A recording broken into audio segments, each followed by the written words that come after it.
प्रवचन 54 विषय सुखी प्रजा वक्ता स्वामी सच्चिदानंद।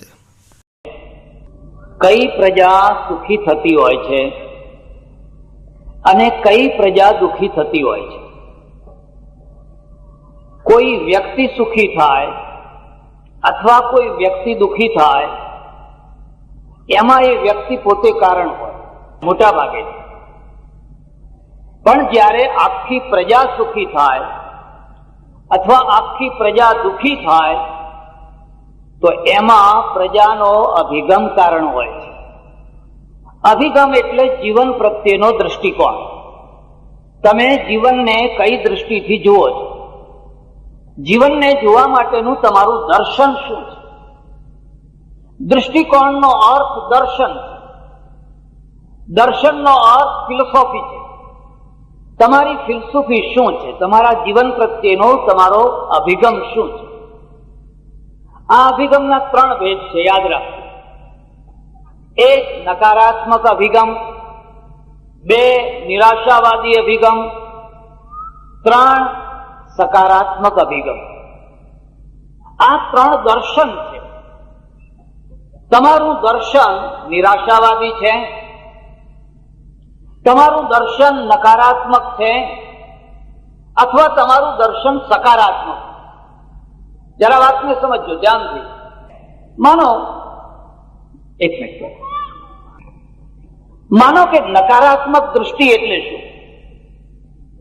नकारात्मक दर्शननो अर्थ थाय छे तमने प्रत्येक वस्तुनी उधार बाजू नजरे देखाय छे। कोई वस्तुनी जमा बाजू तमने देखाती ज नहीं। अने जेने एक वस्तुनी नकारात्मक बाजू देखाती होय ए प्रजा कदी सुखी ना थाय। आ दवाखानु बनाववानी वात छे। हवे दवाखानाने आ त्रण रीते जोई शकाय। अरे मरवा दो ने, क्यां सारा डॉक्टर मळवाना हता, क्यां सारो वहीवट थवानो हतो, ए तो जे मादा थशे ए आपोआप करी लेशे। अमे तो केटलाय दवाखाना जोया, एमां कांई थतुं नथी। आ नकारात्मक दृष्टि छे। मारे त्यां सारा श्रीमंत माणसो घणीवार आवे, बेठा होय सांजे, पछी चर्चाओ थाय। एक मारा सज्जन छे, मने के आ तमे गरीब माणसोने अन्न क्षेत्रमां जमाडो छो ए मने बिलकुल गमतुं नथी। मैं खूब हास्य बराबर छे। केम? मने के बधा लुच्चा आवे छे, ए बधा लुच्चा आवे छे। को हशे पण मारा करता ने तमारा करता ओछा। हमणां मारे एक जग्याए जवानुं थयुं। 9 वाणियाओए ट्रस्ट कर्यो। 9 वाणिया, 9 जईने मने बोलाव्यो मानव कल्याण ट्रस्ट। हूँ जोऊं छुं एक नवी पेढ़ी एक बहु सकारात्मक अभिगम लईने आवी रही छे। मारी पासे आया, मने के अमारे मंदिरो नथी बांधवा, अमारे पूजाओ नथी भणाववी, अमारे गरीबोनी सेवा करवी। आ सकारात्मक अभिगम थयो। એટલે અમે 9 વાણિયાઓએ ભેગા થઈને એક ઠરાવ કર્યો કે 9એ 1-1 લાખ રૂપિયા કાઢવા। 9 લાખ થઈ ગયા। અને વાણિયા છે ને એને તમે ગમે તે જગ્યાએ મૂકો એ તમારે તરત જ વ્યાપારી દ્રષ્ટિ આવી જ જવાની। પછી કે અમે 9 લાખ રૂપિયા છે એની જમીન રાખી, એ અડધી જમીનને વેચી તો 9 લાખ આવી ગયા, અડધી જમીન મફતમાં રહી। અડધી જમીન એટલી મોટી છે કે આમાં હવે અમારે બધી સંસ્થા કરવાની છે, એમાં હોલ બનાવ્યો, ફલાણું બનાવ્યું, બધું બની ગયું। હવે આ 9 છે એ 9માં કોઈ પ્રમુખ નહીં, વારાફરતી બધા પ્રમુખ થાય। દર વર્ષે પ્રમુખ ચેન પ્રમાણે બદલાયા કરે। કોઈની ચૂંટણી નહીં, કોઈનું વોટિંગ નહીં, એટલે કોઈ દિવસ કોઈ ઝઘડો નહીં। દર વર્ષે 9 વારાફરતી બદલાયા કરે। એમણે મને વાત કરી, મને કે જુઓ સ્વામીજી, અમે જે દાન ભેગું કરવાના અને દાન જે વાપરવાના એમાં 15% તો ખોટા માર્ગે જવાનું જ છે, 85% સારા માર્ગે વપરાય એટલી અમારી અપેક્ષા છે। મેં કહું હું પણ એવું માનું છું, અને એટલા માટે માનું છું કે તમારી કમાણીમાં ઓછામાં ઓછો 15% તો ખોટા માર્ગનો હશે, મને કે ના વધારે। જો તમે 15% લોકોને છેતરતા હોવ તો લોકો તમને 15% છેતરે ત્યાં સુધી તમારે ફરિયાદ કરવાની હોય। મેં પેલા સજ્જનને કહ્યું, અરે આ જે જમવા આવે છે એ તો 2 રોટલી ખાવા આવે છે, લુખી સુખી. એની પાસે બેંક બેલેન્સ નથી, એને સુવાની જગ્યા નથી, એને ઓઢવાનું નથી. કેટલાક તો 24 કલાકમાં 1 વાર જમવા આવે છે, બીજું તો એમને કંઈ મળતું નથી. એટલે એમની લુચ્ચાઈ તો બહુ તો 2 રોટલી સુધીની લુચ્ચાઈ છે. અને તમારી લુચ્ચાઈ તો લાખો રૂપિયાની છે. હો, તમારી લુચ્ચાઈ 2 રોટલીની નથી, પણ તમારી તો લાખો રૂપિયાની છે. મને કે મહારાજ ખરું પકડી પાડ્યું હોય એમ કે. મેં કહું, આ દૃષ્ટિ બદલી નાખો. જો આ દૃષ્ટિ નહીં બદલો તો જિંદગીમાં કદી કોઈ સારું કામ નહીં કરી શકો. અને જિંદગીમાં જે સારું કામ નથી કરી શકતા હોતા એનાથી વધારે કોઈ અભાગ્યો જીવ નથી, એનાથી વધારે કોઈ અક્કર્મી જીવ નથી. અહીંયા એક વણકરભાઈએ હમણાં 10,000ની જાહેરાત કરી, 5,001 5,001 માતા પિતાની સ્મૃતિમાં. આજે આ કોમ સારી ઊંચી આવીને આ દાન કરી શકે છે. બીજા ભાઈઓએ પણ જાહેરાત કરી, એની અંદર ધગશ હશે ત્યારે જાહેરાત કરી. એટલે પહેલી વાત યાદ રાખજો, એક અભિગમ એવો છે જે હંમેશા નકારાત્મક. એનું ઉદાહરણ તમારે જોવું હોય તો ભાગવતના મહાત્મામાં જોશો. પેલી ધુંધુલી છે ને, એને એક જ વિચાર આવે છે કે હું પરણીશ પછી મને સગર્ભાવસ્થા થશે, અરે કેટલી પીડા થશે, કેટલી વેદના થશે. પેલી પ્રસૂતિ બગડી ગઈ હતી, એનું આમ થયું હતું, એનું આમ થયું હતું, એનું એમ થયું હતું. પ્રસૂતિની જે ઉધાર બાજુ છે ને, એ ઉધાર બાજુનું સતત ચિંતન કર્યા કરો એટલે તમે ધુંધુલી જેવા થાવ. એનું જમા બાજુ છે, એની બહુ મોટી જમા બાજુ છે. સ્ત્રીનું સ્ત્રીત્વ પૂર્ણ થાય છે, આધું પૂર્ણ અડધું પૂર્ણ એને પતિની પ્રાપ્તિમાં, અને બાકીનું અડધું પૂર્ણ એને ખોળો ભરવામાં. બસ પૂર્ણ. સ્ત્રીને અપેક્ષા નથી કેટલી પેઢીઓ ખોલી, એ પુરુષને હોય. હજુ 2 પેઢી, હજુ 4 બીજી ખોલું, હજુ 8 બીજી ખોલું, હજુ 10 ખોલું, કલકત્તામાં ખોલું. એ પુરુષોની વાત છે, કારણ કે એની ક્ષિતિજો જુદી છે. આની ક્ષિતિજો એટલી જ છે કે મને કોઈ સારો પતિ મળે અને પછી મારા ખોળામાં 2 બાળકો હોય. પતિ સારો મળ્યો અને બાળકો ના હોય અને રૂપિયાના ઢગલા ઉપર એને બેસાડી દો, પૂર્ણતા આવશે? પૂર્ણતા નહીં આવે. આ એનું જમા પાછું. એટલે જીવનના 3 અભિગમ છે, જીવનના 3 દર્શન છે. અમે સાધુઓએ મોટા ભાગે વૈદિક પીરિયડ અને પૌરાણિક પીરિયડમાં બહુ મોટો મુદ્દાનો ભેદ છે. વૈદિક પીરિયડ આખો સકારાત્મક છે. કોઈ પગે લાગવા આવે એટલે આશીર્વાદમાં એમ કહેવાય કે વીર પ્રસુ ભવ, તું વીર બાળકોને પેદા કરનારી માં થા. આશીર્વાદ આપવાની પદ્ધતિ છે, વીર પ્રસુ ભવ. પછી આશીર્વાદ બદલાઈ ગયો, અને આશીર્વાદ એવો બદલાઈ ગયો કે આ તો બધી ઝંઝટ છે, આ તો બધી જંજાળ છે, આ તો બધી ઉપાધિઓ છે. શા માટે ઉપાધિમાં પડો છો? અને કોના છોકરા સગા થયા? કોઈ સગા થતા નથી. વીછણના છોકરા વીછણને ખાઈ જતા હોય છે. રાત દિવસ ના ઊંઘશે ના ઊંઘવા દેશે. એના કરતા આત્માનું કલ્યાણ કરી લો ને, એના કરતા પરલોક સુધારી લો ને. અને આ પતિઓ મારે જોડે, ઘરમાંથી કાઢી મૂકે, જુલમ કરે, ત્રાસ કરે. આખો નકારાત્મક છે કે નહીં?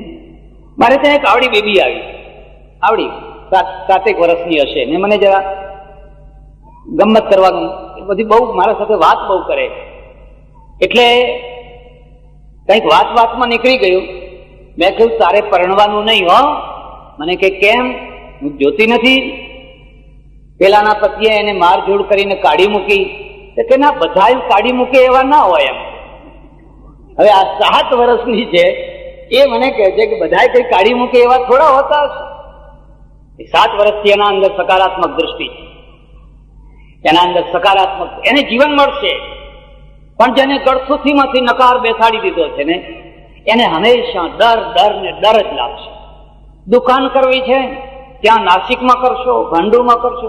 ભાંડુમાં ઉધાર બહુ લઈ જાય છે. ઓહો, જે ઘરની મૂડી હશે એ જ હશે. માથાભારી માણસો રહે છે, કોઈ ઉઘરાણી આપતા જ નથી. આખો નકારાત્મક દૃષ્ટિ આવી. ત્યારે તમારે કરવું છે શું? તમે એના આગળ કોઈ પણ યોજના મૂકો, કોઈ પણ વાત મૂકો, એને નકાર રીતે જોયા કરશે. વૈદિક પીરિયડમાં સકારાત્મક દૃષ્ટિ છે, અને સકારાત્મક દૃષ્ટિનું એક બહુ મોટું જમા પાસું છે. તમને વિઘ્નો આવે, તમને વિક્ષેપ આવે, તમને અડચણો આવે, એને તમે સહન કરી, એને તમે પાર કરી. એવો કોઈ માર્ગ નથી જે સરળ હોય. અરે મરવાનો માર્ગ એ સરળ નથી. જીવવાનો માર્ગ તો સરળ ના હોય તો સમજી શકાય, પણ મરવાનો માર્ગ એ સરળ છે ખરો? તમે મરવા માંગો તો લોકો તમને શાંતિથી મરવા દે એવું તમને લાગે છે? તમે રેલના પાટા ઉપર જાઓ, ત્યાં પેલો વિસલ મારશે, ઓટ ઓટ ઓટ એમ કરીને ગાડી એન્જિન વાળો વિસલ, ભાઈ મારે મરવું છે, તું શું કેમ વિસલ મારે છે? જીવવાનો માર્ગ સરળ નથી, મરવાનો માર્ગ એ સરળ નથી. જો જીવવાનો માર્ગ સરળ નથી તો પહેલેથી તમે એને સરળ માનીને ના ચાલો. જો પહેલેથી તમે એને અઘરો માનીને ચાલશો ને તો એ સરળ થઈ જશે. પહેલેથી જો અઘરો માનીને ચાલો તો એ સરળ થઈ જશે.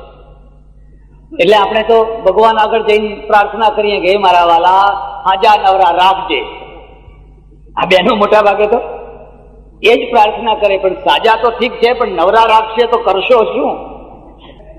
મારા છોકરાને હાજા નવરા રાખજે. અરે તારા છોકરા હાજા નવરા રહેશે તો પછી પૈસો ક્યાંથી બેકારી આવશે? કોઈ એવી પ્રાર્થના કરે છે કે મારા છોકરાને ખડતલ બનાવજે, મારા છોકરાને જજુમતો કરજે. એવી કોઈ પ્રાર્થના કરે? જાઓ, અમેરિકાનું હમણાં યુદ્ધ ચાલે છે અફઘાનિસ્તાનમાં, ત્યાં જઈને જોઈ આવો. કેટલા 18,000 સ્ત્રીઓ લડવા આવી છે. 18,000. અહીંયા તો 18,000 સ્ત્રીઓના ભાયડા જો ગયા હોય તો સ્ત્રીઓ પાછી બોલાવી લે, પાછા આવો, રાજીનામું આપી દો, આપણે કઈ લડવું નથી. એમની ઘરવાળીઓ એમને પાછા બોલાવી લે, ના આપણે લડવું નથી. પણ આજ સુધી પગાર ખાધો એ ખાધો એમ કે હવે નથી ખાવો. જીવન સરળ નથી. જીવનને સરળ ના માનો. જીવન એક સંગ્રામ છે, અને સંગ્રામ નખશીક સંગ્રામ છે. ડગલે ને પગલે તમારે લડવાનું છે, અંદરે લડવાનું છે ને બારે લડવાનું છે. કોઈ વાર નમ્રતાથી લડવાનું છે, તલવારથી નહીં. કોઈ વાર વિનયથી લડવાનું છે, કોઈ વાર ઉદારતાથી લડવાનું છે, કોઈ વાર માન આપીને લડવાનું છે. આટલી સભા ભરાઈને બેઠેલી છે, તમારે એકના સાથે સંઘર્ષ છે, આજ એનું બહુમાન કરી દો, તમારા હાથે એને માળા પહેરાવી દો, તમે જીતી જશો. અને મોઢું ચડાવીને બેસો, હું એના હમ નહીં જોઉં, હું એને બોલાવીશ નહીં, તમે હારી જશો. જિંદગી જીતવાની એક તક મળતી હોય છે. તમારા આંગણે એક પ્રસંગ આવીને ઉભો હોય છે, દીકરી પરણતી હોય છે, સપ્તાહ બેઠી હોય છે, અને એ દિવસે પેલાને મનાવાનો પ્રસંગ આવ્યો હોય છે. એ દિવસે જાઓ, હાથ જોડો. આ શસ્ત્ર છે, આ નમ્રતા એ શસ્ત્ર છે. જો ચલાવતા આવડે, લાકડીના મારેલા કોઈ જીવતા નથી, લાકડીના મારેલા કોઈ જીતતા નથી. આ નમ્રતાનું શસ્ત્ર. નહીં આવો તો હું અનાજ છોડી દઈશ. તું મારો સગો ભાઈ છે, લડશું ઝઘડશું પણ જુદા નહીં થવા દઈએ. બે દેરાણી જેઠાણી લડી પણ આપણે બે ભાઈઓ મન નહીં બગાડવા દઈએ. એવું કોઈ હૃદય નથી કે જે હૃદયના દ્વારા ના પીગળતું હોય, એવું કોઈ હૃદય નથી. પણ એક શાસ્ત્ર તમને આવડતું હોય તો જિંદગી તો સંગ્રામ. જયારે મનાવાના દિવસો હતા ત્યારે તમે પોતે જ રીસાઈને બેઠા. તમે તમારી જિંદગી હારી ચૂક્યા, તમારી બાજી તમે હારી ચૂક્યા. એટલે સજ્જનો, 3 અભિગમ છે. એમાંનો પહેલો અભિગમ છે નકારાત્મક અભિગમ.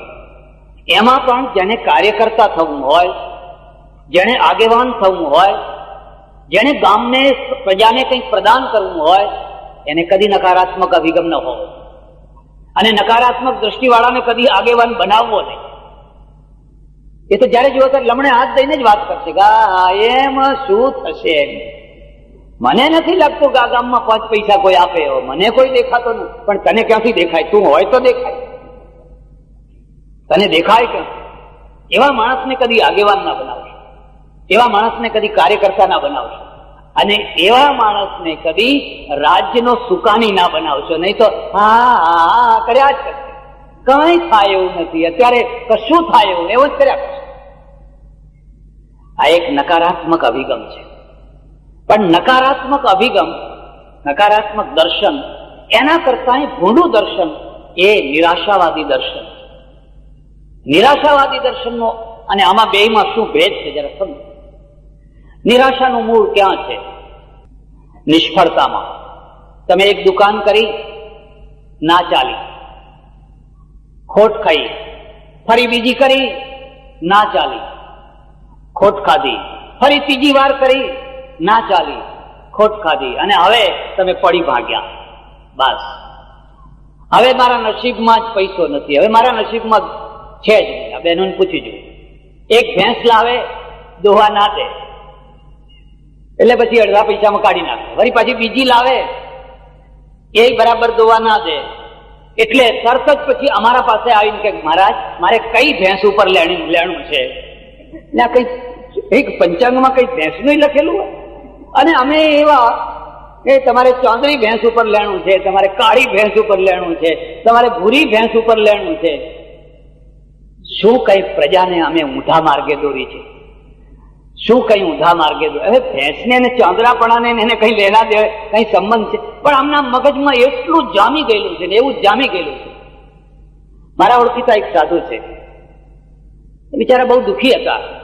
કઈ બહુ લોકો માનથી એમને જમાડે કે એવું તેવું કશું કરે નહીં. પછી એમણે એક ચરામાં, ગામનો ચરો, અને ચરામાં એક ડેરી બનાવીને બેઠા. એકવાર મળવાનું થયું મને. મેં કહ્યું કેમ, કેવું ચાલે? મને કે લીલા લહેર છે. કેમ? કીધું તમે પહેલા તો બહુ દુઃખી હતા ને. મને કે જો આ ડેરી છે ને, એ ડેરીમાં જે દેવ બેઠા છે એનું નામ છે જોરિયા દેવ. આ નવું નામ સાંભળ્યું. કીધું ઇન્દ્ર નહીં, વરુણ નહીં, યમ નહીં, કુબેર નહીં, ના, આનું નામ જોરિયા દેવ છે. મેં કહ્યું આ જોરિયા દેવ શું કરે છે? કે જેને ભેંસ દોવા ના દેતી હોય એની ભેંસ દોવા દે છે. અને આ પટેલનું ગામ છે, 1,500 ઘર પટેલના છે. 1,500 ઘર પટેલના છે એટલે 3,000 તો ભેંસો છે, અને 3,000 ભેંસોમાં સરેરાશ 300 ભેંસો દોવા નથી દેતી હોય, 300 ભેંસો પગ ઉપાડતી હોય છે. એટલે મારે તમે જુઓ તો હંમેશા પવાલી દૂધથી ભરેલી જ રહે છે, કારણ કે આપણે ગાંઠો વાળી આપવાની. અને પેલાને ભેંસને કઈ પીરિયડ હોય, કઈ હોય, 2-3 દિવસ પગ ઊંચા નીચા કરે, પછી આપોઆપ દોવા દે. આપણે લોટો ભરીને દૂધ આવે. જય જોરિયા દેવ, એમ કે ભલો કરજો જોરિયા દેવ. મને કે આવી સુધારાની વાતો ના કરો, અમારા પેટ ઉપર શું કામ પગ મૂકો છો? અમારો રોટલો ચાલવા દો. આ લોકો એમને એમ તો કોઈને એક પૈસો આપવાના નથી, કઈક શીશામાં ઉતારો તો આપે. અને અમે માંડ શીશો તૈયાર કર્યો અને તમે ફોડવા નીકળ્યા છો. મને કઈક જરાક તો વિચાર કરો. શ્રદ્ધા જેવું કોઈ બળ નથી, અને અંધશ્રદ્ધા જેવું કોઈ દુર્બળતા નથી. તમે 3 વાર દુકાન કરીને તમારી ના ચાલી, અને હવે તમે એમ માનો છો મને કોઈ કઈ નડે છે, કઈ પૂર્વજ નડે છે, કઈ ફલાણું નડે છે. જ્યાં સુધી આની વિધિ નહીં કરો ત્યાં સુધી તમારી દુકાન ચાલવાની. અને પછી એ વિધિ કરી છતાંય ના ચાલી એટલે એક નિરાશા. બસ એક નિરાશાવાદી દૃષ્ટિકોણ. તમને ખબર હશે, હું ને તમે જયારે ભણતા ત્યારે એક કવિતા હતી, કરતા જાળ કરોડિયો ભોંય પડી ગભરાય. એ બધી 7 વાર એને તાંતણો બાંધ્યો અને અંતે સફળ થયો. પણ આ દ્રષ્ટિ જુદી છે. તમને કદાચ કોઈને ખબર હોય કે ન હોય, ઇંગ્લેન્ડ અને અમેરિકાના વચ્ચે જે પહેલો ટેલિફોનનો કેબલ નાખવામાં આવ્યો, સૌથી પહેલો, ત્યાં વોશિંગ્ટન અને આ બાજુ લંડનમાં 2 રાજનેતાઓ બેસીને વાત કરી શકે એ માટેની પહેલી શરૂઆત થઈ.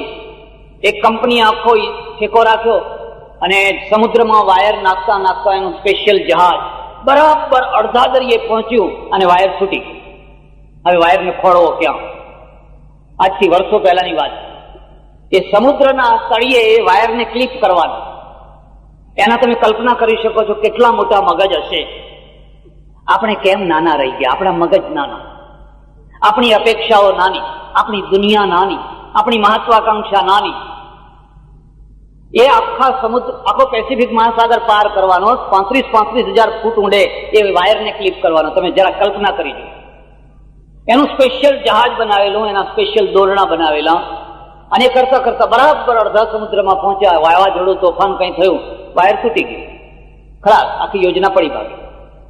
4-5 વર્ષ સુધી એ યોજના એમને પડી રહી. ફરી એક બીજી કંપનીએ ઇજારો લીધો અને બીજી કંપનીએ બહુ કાળજી રાખીને વાયર નાખવા માંડ્યો. નાખતા બરાબર ન્યુયોર્ક છે એ કોઈ 201 કિલોમીટર દૂર રહ્યું હશે, વાયર કપી ગયું. માત્ર 200 કિલોમીટર. આખો કેબલ નષ્ટ થઈ ગયો. નિરાશ થઈ ગયા. હવે આપણે બધા તો શું કરો ખબર છે? આ વાયર કોણે તોડ્યો? કોઈ દેવે તોડ્યો, એમ કે હવન કરો, આ કોઈ દેવે તોડ્યો છે, આ કંઈક નડે છે. અમારો આશ્રમ થાય છે ને એના સામે એક નાળું બંધાય છે, તમને ખબર હોય, જોજો કોઈ ત્યાં કોબામાં એને ભર્યું ને તૂટી પડ્યું, પેલું સ્લેબ ભર્યો ને, પણ પેલા સડેલા ટેકા મૂકેલા અને 2 મહિના સુધી ટેકા એમને ઉભા રાખ્યા અને નીચે વરસાદનું પાણી ગયું, પોચા થઈ ગયા, આખો સ્લેબ ભરી ગયો, બધો તૂટી પડ્યો. હવે અત્યારે બીજી વાર ફરી ભર્યો છે, પણ બીજી વાર જયારે ભરવાનો થયો ને ત્યારે એને બધા ચોઘડિયા કાઢ્યા, મુહૂર્ત કાઢ્યા, ફલાણી વિધિ કરી, ફલાણી વિધિ કરી, ફલાણી વિધિ. એને એમ છે પહેલી વાર જે તૂટી પડ્યો ને કે આ ટેકા કમજોર હતા એટલે ના તૂટી પડ્યો, પણ આટલામાં કોઈ ભૂત રહેવું હોવું જોઈએ, એમ કે આટલામાં કોઈ પ્રેતાત્મા રહેતો હોવો જોઈએ, અને એને કંઈક આપ્યું નહીં એટલે આ તૂટી પડ્યું. પ્રજા ક્યારે દુઃખી થતી હોય છે, એના અભિગમને બદલો, પ્રજા સુખી થઈ. ફરી ત્રીજી વાર ઓર્ડર આપ્યો, ત્રીજી કંપનીએ રાખ્યો ઓર્ડર, અને ત્રીજી કંપનીએ ઠેઠથી ઠેઠ સુધી વાયર નાખી. પેલી બાજુ રૂઝવેલ્ટ ને આ બાજુ કોઈ આનો પ્રધાનમંત્રી, બંને જિંદગીમાં પહેલી વાર આખા દરિયાના પાર સીધી વાતચીત કરી. અને નિરાશાવાદી અભિગમ હોત તો આ કદી વાયર નાખી શકાત. તમે જયારે કોઈ કામ લો છો, તમે જયારે જિંદગીની શરૂઆત કરો છો, એવું કોઈ જીવન નથી કે જેમાં ચડ ઉતર ના આવે, જેમાં નિરાશા ના આવે, જેમાં નિષ્ફળતા ના આવે. ચૂંટણીમાં લડો તો કોઈ વાર હારી જાઓ, કોઈ વાર જીતી જાઓ, કોઈ જગ્યાએ કંઈ થાય તો કોઈ જગ્યાએ કંઈ થાય. એમ એક નિરાશાવાદી અભિગમ છે. અને નિરાશાવાદીને હંમેશા તમે જુઓ, પહેલવાન જેવું શરીર હોય, અંદરથી મન મરેલું હોય, એને કઈ હોશ જ ન હોય, એને કઈ તાકાત જ, ઉઠે તો ધીમે ધીમે ધીમે આપણને એમ લાગે કે આ માણસને કઈ થયું છે કે શું. નિરાશાનો ભાર હિમાલયના ભાર કરતા મોટો છે. હિમાલયને ઊંચકવો બહુ સરળ છે, પણ નિરાશાને ઊંચકવી સરળ નથી. હું અધ્યાત્મ એને માનું છું જે તમારા જીવનની નિરાશાને ખંખેરી નાખે, એ અધ્યાત્મ તમને થનગનતા કરી દે, તમારામાં ચેતનાનો પ્રાણ ફૂંકી દે. તમે 75 કે 80 વર્ષે પહોંચ્યા હો અને રાત દિવસ એક જ વાત બોલતા હો કે હવે તો સ્મશાને લાકડા પહોંચ્યા છે, પણ લાકડા પહોંચશે અત્યારે હજુ તો 10 દિવસ બાકી છે, 10 દિવસમાં કંઈક કરો ને. હવે કે આખી જિંદગી કંઈ ના કર્યું તો આ પાછલા 10 દિવસ શું કામ કરવું પડે? હવે આખી જિંદગી તો કશું ના કરે, 10 દિવસમાં ઘણું કરી શકો એમ. હેડોના દવાખાનામાં લખાવવાનું તમારું કંઈ ના. કે મારા બાપ મરતી વખતે કહેતા ગયેલા, જો બેટા, આપણી 7 પેઢીનો રિવાજ છે, કોઈ દિવસ કોઈને પૈસો આપવો નહીં. એટલે અમારા ઘરની જે કુળની મર્યાદા છે, કુળની મર્યાદા અમારે તોડવી. આ નિરાશાવાદી અભિગમ છે. અહીંયા એક નિરાશાવાદી અભિગમ આવ્યો, અને નિરાશાવાદી અભિગમમાં શું છે? કશું જ નથી, કાંઈ નથી. ખાઈને શું કરશો? દૂધપાક ખાશો તો એક વિષ્ઠા થઈ જવાની છે, અને સોનાના દાગીના પહેરશો તો ભેગું કંઈ આવવાનું નથી. જરિયન જામા પહેરશો ને તો અંતે ખાખની ખાખ છે. આ વૈરાગ્ય ચડાવવા માટે છે, પણ એ વૈરાગ્ય અંતે નિરાશામાં બદલે છે. તો હવે શું કરશો? બસ ટુકડો ખાઈને બેસી રહો, ફાટેલું તૂટેલું પહેરીને બેસી રહો, જેવી તેવી ઝોંપડીમાં બેસી રહો. હવે આ પ્રજા અમેરિકાની પ્રજા ના થઈ શકે, હવે આ પ્રજા જાપાનની પ્રજા ના થઈ શકે. આ ઉતરેલા દૂધના પાવડરને પીનારી પ્રજા થાય, આ ઉતરેલા કપડાં પહેરનારી પ્રજા થાય. કેમ કે એનો અભિગમ આખો નિરાશાવાદી અભિગમ છે. ત્યારે એક સકારાત્મક અભિગમ છે, અને સકારાત્મક અભિગમની એનું કેન્દ્ર શું છે? સુખોને વધારો, અગવડોને ઘટાડો. આ મુદ્દો યાદ રાખો. સગવડોને વધારો, અગવડોને ઘટાડો. અગવડોને ઘટાડવા, સગવડોને વધારવા જજુમો, પુરુષાર્થ કરો. માણસને સારું જીવન આપી શકાય છે, માણસને સારા મકાન આપી શકાય છે, માણસને સારા કપડાં પહેરાવી શકાય છે, માણસને સારું આરોગ્ય આપી શકાય છે. જજુમ આપણે જોઈ શકીએ છીએ. 100 વર્ષ પહેલાના ચહેરા જુઓ ને આજના ચહેરા જુઓ, 100 વર્ષ પહેલાના ઘર જુઓ ને આજના ઘર જુઓ, 100 વર્ષ પહેલાના વાસણ જુઓ ને આજના વાસણ જુઓ, 100 વર્ષ પહેલાના જોડા જુઓ ને આજના જોડા જુઓ. પરિવર્તન આવ્યું છે કે નથી આવ્યું? આ પરિવર્તન પુરુષાર્થથી આવ્યું છે, મહેનતથી આવ્યું છે. અને હું જોઉં છું કે છેલ્લા 40 વર્ષમાં પાટીદાર પ્રજાએ જેટલું ગજુ કાઢ્યું છે, ભારતની તો નહીં, દુનિયાની બીજી કોઈ પ્રજાએ આટલા ટૂંકા ગાળામાં આટલું મોટું ગજુ કાઢ્યું નહીં. સરકારની કોઈ મદદ નહીં, કોઈ પ્રકારની મદદ નહીં. કેટલીક વાર અડચણ તો થાય, બાકી સહાયતાના તો કોઈ પ્રશ્ન જ નહીં. અને તે છતાં 40 વર્ષની અંદર માત્ર બીજી કે ત્રીજી પેઢીએ આખી ટોપ બધે ફરી વળ્યા. વકીલ જોઈએ છે, ઉદ્યોગપતિ જોઈએ છે, આર્કિટેક્ટ જોઈએ છે, ડોક્ટર જોઈએ છે, વકીલ જોઈએ છે, રાજનેતા જોઈએ છે, વ્યાપારી જોઈએ છે, પ્રોફેસર જોઈએ છે. કેમ? કારણ કે એને પુરુષાર્થ આદર્યો અને પુરુષાર્થનું પરિણામ આજે તમે જોઈ શકો. આ સકારાત્મક અભિગમ છે. જ્યારે સકારાત્મક અભિગમ છે તો આરોગ્યની બાબત પણ સકારાત્મક અને નકારાત્મક બે અભિગમ છે. આપણે ત્યાં બે મુખ્ય દૃષ્ટિકોણ, બે દર્શનો છે. વૈદિક દર્શન છે એ સકારાત્મક છે અને શ્રમણ દર્શન છે, સાધુ દર્શન છે એ નકારાત્મક. સાધુ દર્શન શું કહે છે?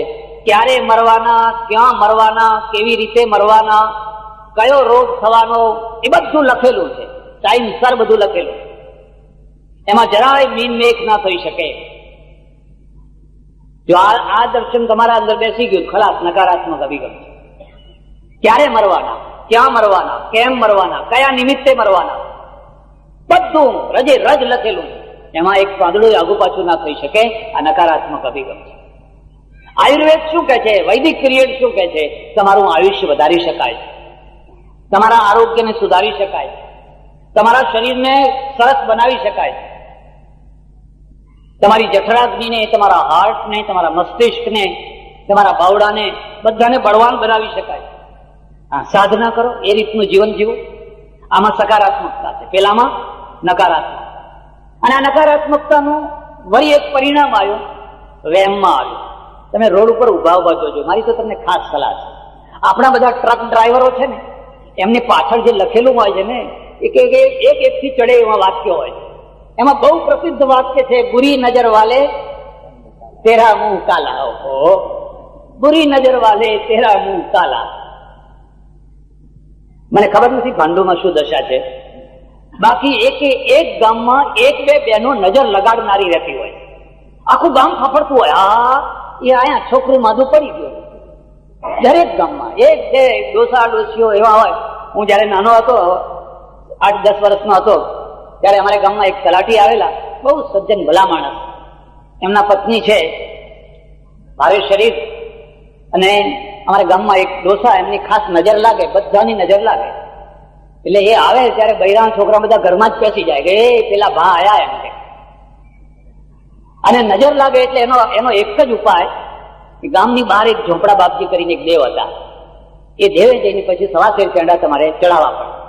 અને ઝોપડા બાપજી એટલા સારા હતા ને કે ત્યાં બેસીને જ ખાવા પડે, ઘેર ના લઈ જવાય, ત્યાં બેસીને જ ખાવા પડે. એટલે અમે બધા 8-10 છોકરાઓ હંમેશા આમ દોડે નજર રાખીને બેઠા હોય. કોઈને નજર લાગે ઝોપડા બાપજીના, અમને બોલાવેલા છોકરાઓ ઝોપડા બાપજીને પેડા ચડાઈ જાઓ, પાછા તો લાવવાના હોય ને. જેમ ગામમાં નજર વધારે લાગે એમ અમારું કામ. આખા ગામમાં સૌથી વધારે નજર પેલા તલાટીની પત્નીને લાગે, અને તલાટી તરત જ હવાશેર પેડા આપે. એટલે એમની નજર ઉતરે કે ના ઉતરે, પણ અમારું તો ભલું થઈ જાય. બુરી નજર વાલે તેરા મુંહ. તમે પરદેશમાં જઈને જુઓ, કોઈ જગ્યાએ આવું કઈ લખેલું હોય? કોઈ જગ્યાએ આવું વાત કોઈ જગ્યાએ લખેલું હોય? કેમ? પ્રજાની કક્ષા બતાવે છે, પ્રજા કઈ કક્ષામાં જીવે છે. પેલા ટ્રકના ડ્રાઈવરના મગજમાં છે, મારી ટ્રક છે ને એ તો દુલ્હન જેવી છે, પેલી રાય હોય ને લગ્ન કરવા એના જેવી છે, અને કોઈને કોઈ માણસની નજર લાગી જશે. હવે એ વધારામાં પાછું શું કરે છે ખબર છે? એક જોડું લટકાવે છે, જૂનું જોડું. તમારે જોવું હોય તો જો આગળ કે પાછળ છે ને એક જોડું લટકાવતા હોય છે. કેમ કે જે નજર આવે ને આ જોડું ખાઈ જવાનું. આ જોડાનું કામ છે કે નજરને ટ્રક સુધી જવા જ ના. આ આપણો અભિગમ છે, અને આ અભિગમના મૂળમાં અંધશ્રદ્ધા છે, નિરાશાવાદ. પેલા લોકો શું કર્યું? એમણે એની વાસ્તવિકતા એમણે જોયું કે જયારે તમારો ટ્રાફિક વધવાનો, એક્સિડન્ટ થવાના છે, અકસ્માતને એકદમ નિવારી નહીં શકાય. જો અકસ્માત થવાના જ છે તો અકસ્માતથી બચવાના વાસ્તવિક ઉપાયો કરો. હમણાં મારા ઓળખીતા એક ડોક્ટર આવ્યા, તમારા 5 ગામના જ, બાલીસણાના જ, અને મને કે મર્સિડીઝને એક્સિડન્ટ થયો કેલિફોર્નિયામાં. 80 માઇલની સ્પીડે ગાડી જતી, સામેથી સ્પોટ કાર આવતી. સ્પોટ કાર બહુ હેવી હોય ને એની ગતિએ વધારે હોય, અને બેની કઈક ભૂલ થઈ ગઈ, 1 સેકન્ડની સામ સામે ટકરી. 160 માઇલની સ્પીડે બે ટકરાય. કલ્પના કરી શકો છો શું દશા થાય? પણ ડોક્ટર બચી ગયા, કશું ના થયું. કેમ બચી ગયા? બુરી નજર વાલે તેરા મોહ, એવું લખ્યું હતું એટલે ના બચી ગયા. જોડું લટકાયું હતું એટલે ના બચી ગયા.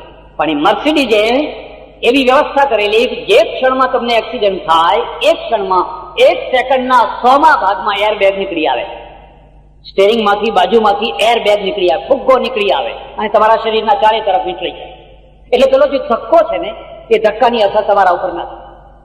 1 સેકન્ડના 100મા ભાગમાં, અડધી મિનિટ પછી નીકળે ત્યાં તો આ મરી ચૂક્યો હોય. 1 સેકન્ડ. આ વૈજ્ઞાનિક એપ્રોચ છે, આ વાસ્તવિક. એ એપ્રોચ આખી દુનિયામાં એ બેગ ફેલાવાની, એ ગાડી આખી દુનિયામાં વેચાવાની. તમારા જોડાની કોઈ કિંમત થવાની કે અમારું જોડું રાખો અને એક્સિડન્ટ થી બચી જાઓ, અમારું જોડું રાખો અને એક્સિડન્ટ થી બચી જાઓ. કેમ? જીવન છે એને તમે નકારાત્મક ના બનાવો, જીવનને સકારાત્મક બનાવો. અને જયારે તમે સકારાત્મક બનાવો છો ત્યારે પ્રજા સુખી થતી હોય છે. એક બીજી વાત કહું તમને.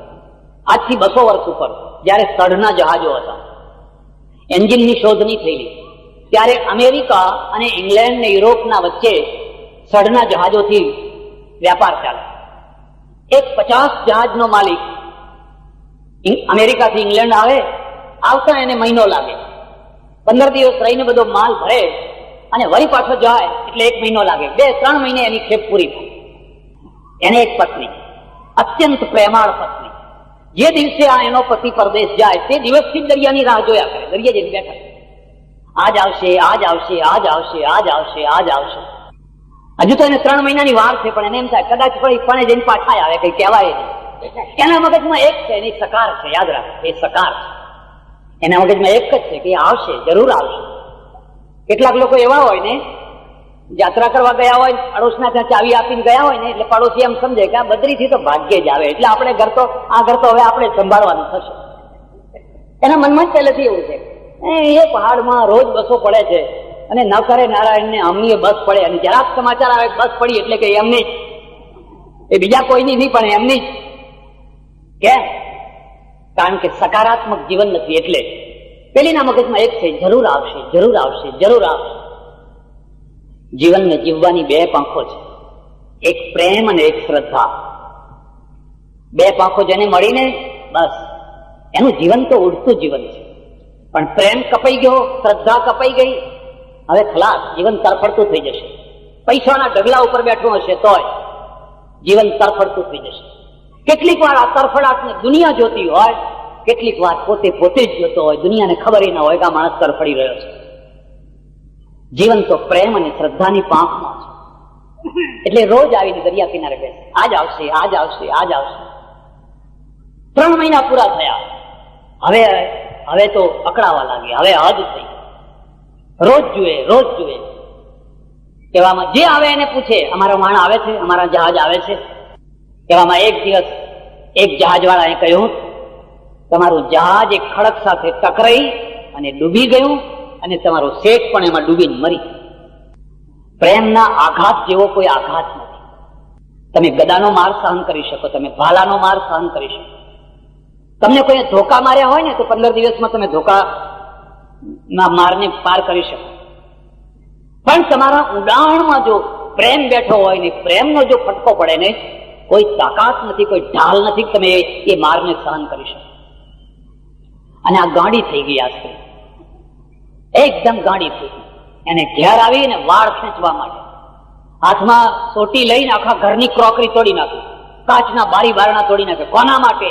આ કમાણી કોના માટે? શા માટે? આગ લગાડો આ બંગલાને, આગ લગાડો આ મોટરને, આગ લગાડો આ પૈસાને. જીવનનું કેન્દ્ર એક વ્યક્તિ છે, અને વ્યક્તિ જયારે ચાલી ગઈ, જીવન ખાલી થઈ ગયું. જીવનનું કેન્દ્ર કોઈ એક વસ્તુ છે. એટલે હું તમને એક બીજી વાત કહું છું. જીવનના કેન્દ્રમાં એવી કોઈ વ્યક્તિને ના બેસાડશો કે જેના ખાલીપણામાં તમે ખાલી થશો. ભક્તિ માર્ગનો બીજો કોઈ અર્થ નથી. ભક્તિ માર્ગમાં એક કેન્દ્રમાં ભગવાન બેઠો છે, જે કદી ખાલી થતો જ નથી. માણસો આવે ને જાય, આવે ખરા, જાય ખરા. એ વેગને સહન કરી લે, ધક્કાને સહન, ધક્કો લાગે પણ એ ધક્કાને સહન કરી લે. ગાડી થઈ ગઈ. એમના ત્યાં એક સાધુ આવે, એ ચડતી દશામાં તમને ઉછાછડા નહીં થવા દે, અને પડતી દશામાં તમને નિરાશ નહીં થવાનું. ચડતી દશામાં ઓછકલયથી બચવાનું છે અને પડતી દશામાં નિરાશાથી બચવાનું છે.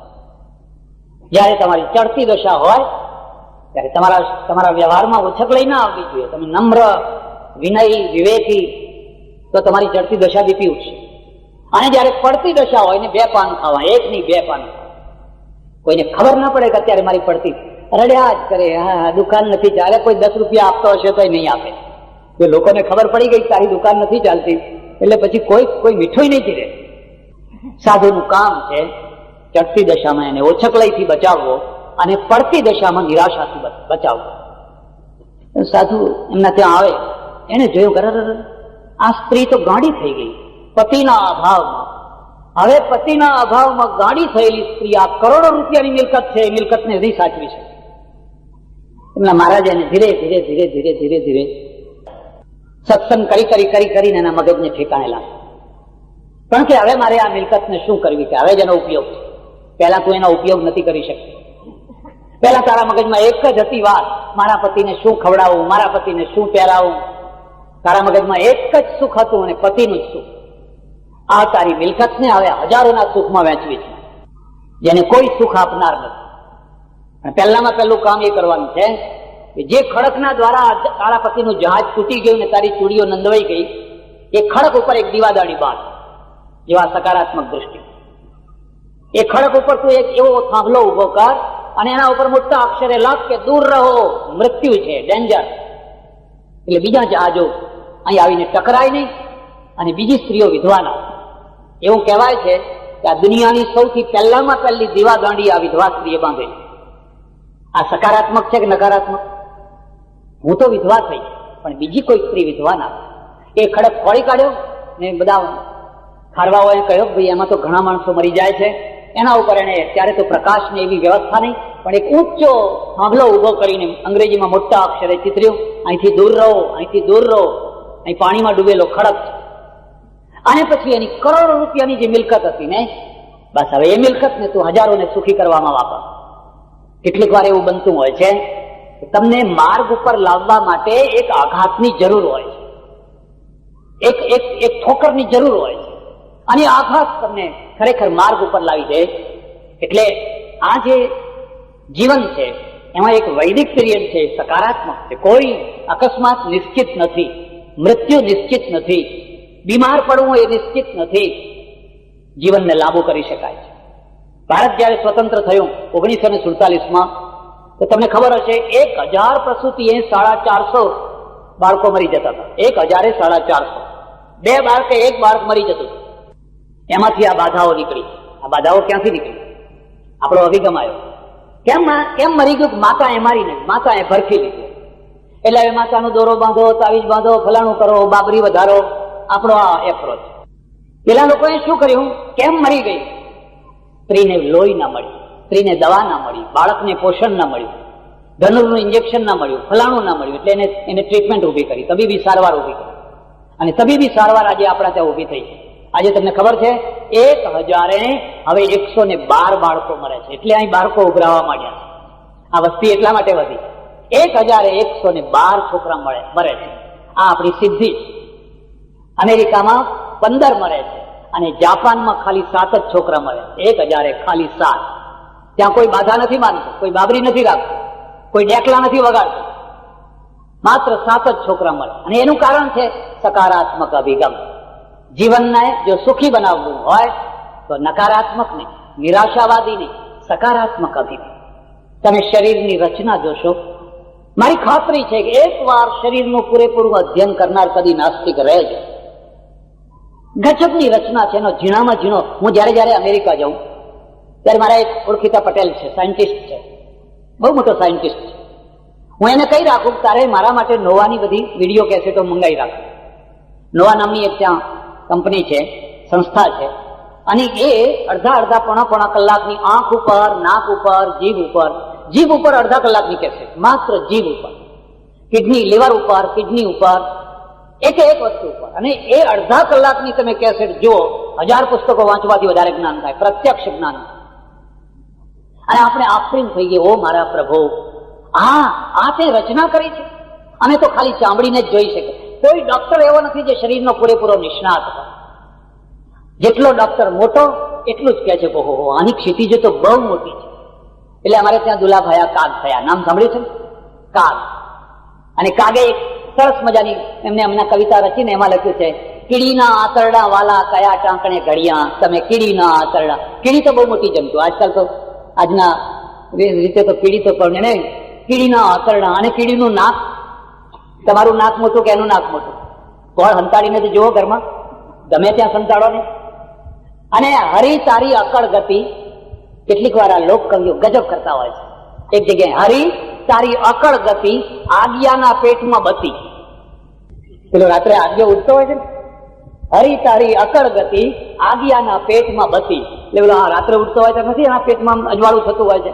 નહીં ડટો નહીં દોરડું. ડટો એટલે પેલું પ્લગ લગાવવાનો હોય ને, નહીં ડટો. દોરડું એટલે વાયર. નથી એમાં ડટો કે નથી દોરડું, અને તોય ચમકારા થયા કરે છે. હરી તારી અકળ ગતિ, આજ્ઞાના પેટમાં બતી. ખાલી આજ્ઞાના પેટમાં જ બતી નથી, તમારું રડાર ચામાચીડિયા પાસે છે. તમારો કરંટ છે, વીજળીનો કરંટ માછલી પાસે છે. હમણાં એક એવી માછલી પર બહાર કાઢી, વજન છે પણ અંદર કઈ દેખાતું નથી, પણ એ અડધા કલાક સુધી એ પોતાને આદર્શન કરી શકે. અડધા કલાક પછી ધીરે ધીરે ધીરે આપોઆપ દેખાતી થઈ જાય. અને તમે જોજો આજ માછલી પાસેથી માણસ પોતે એવું એક રસાયણ શોધી કાઢશે, પોતે અદૃશ્ય થઈ જશે. કોણે પ્લાન બનાવ્યો છે? તમને પરમેશ્વર જીવાડવા માંગે છે, સુખપૂર્વક જીવાડવા માંગે છે. એટલે આખા શરીરની રચનાની અંદર એક સંવેદિતા છે, વિસંવાદિતા નથી, એક સંવાદિતા છે. તમે કલ્પના કરી શકો છો કે આ કાન અહીંયા કેમ રાખ્યા અને આમ રકાબી જેવા કેમ રાખ્યા? બરાબર અવાજ આવે એટલા માટે. આંખના ઉપર પડદા બનાવ્યા, પોપચા બનાવ્યા, કાન ઉપર નહીં.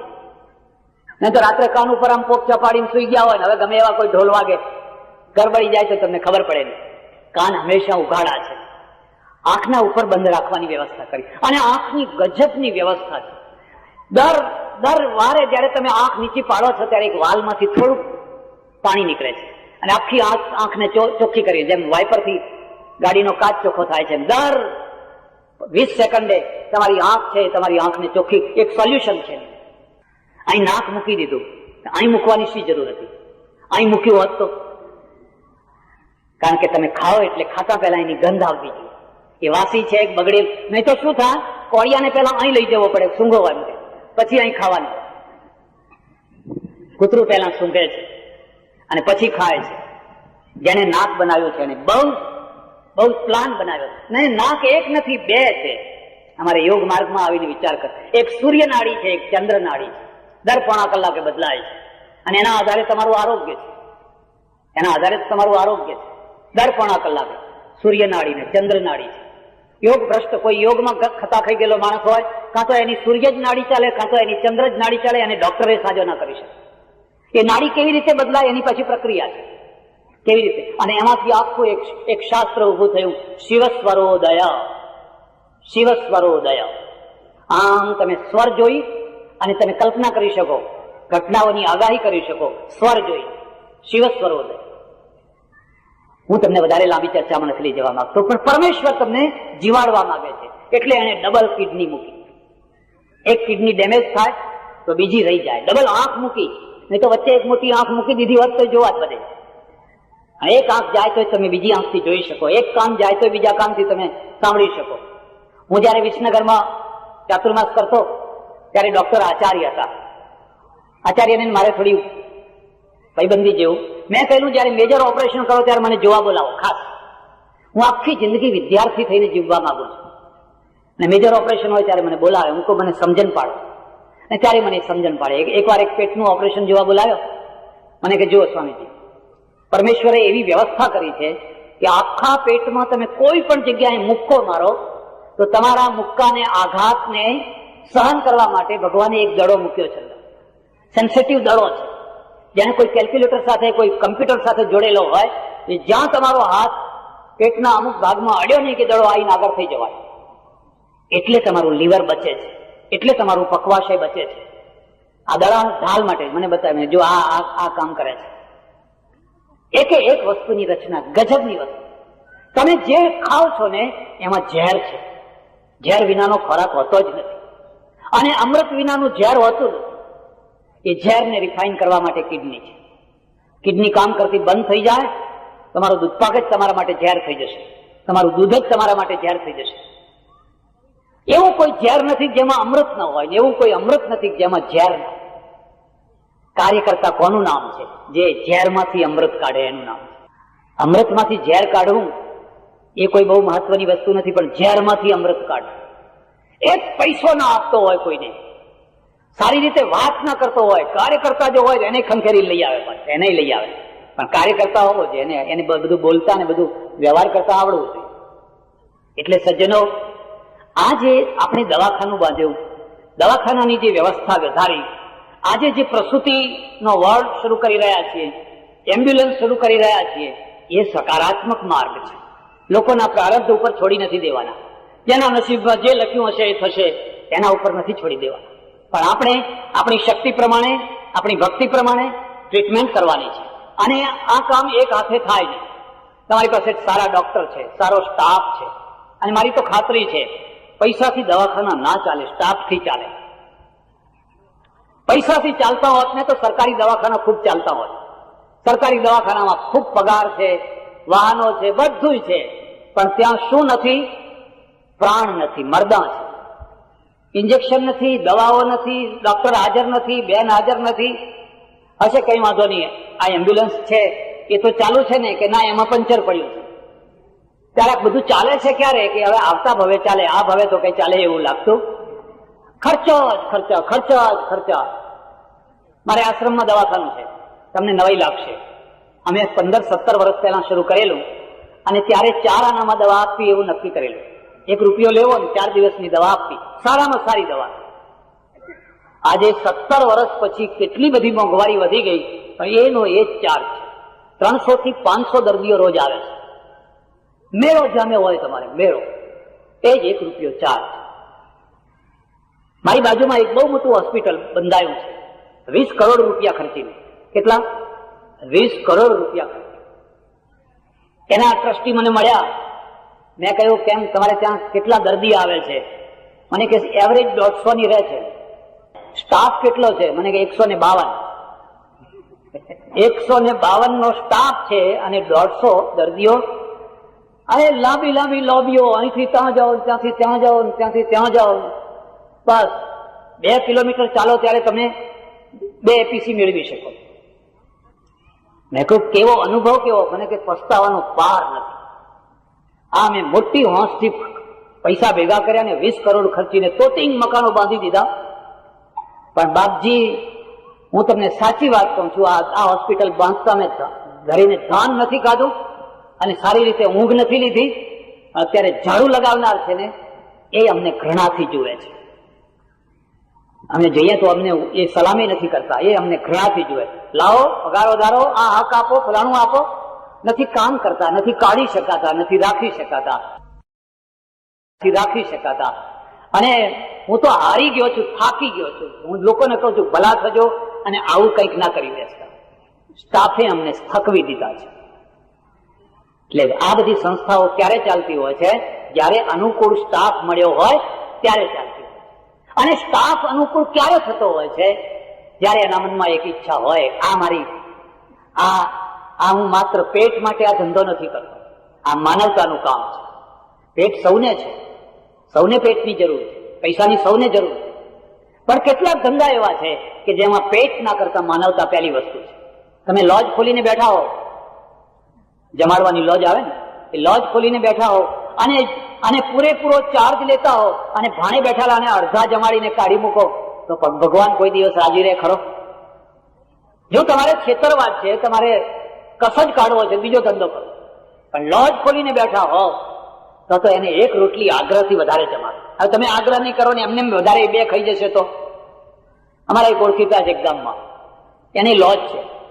એની એક ખાસિયત છે કે જમવા બેસાડે અને પછી એક છોકરો અચિંતાનો આવીને કે હે ગાડી ઉપડી, એટલે પેલા બધા ગાડીમાં જવાના હોય ને, ગાડી ઉપડી ગઈ, જલ્દી હાથ બાથ ધોઈ.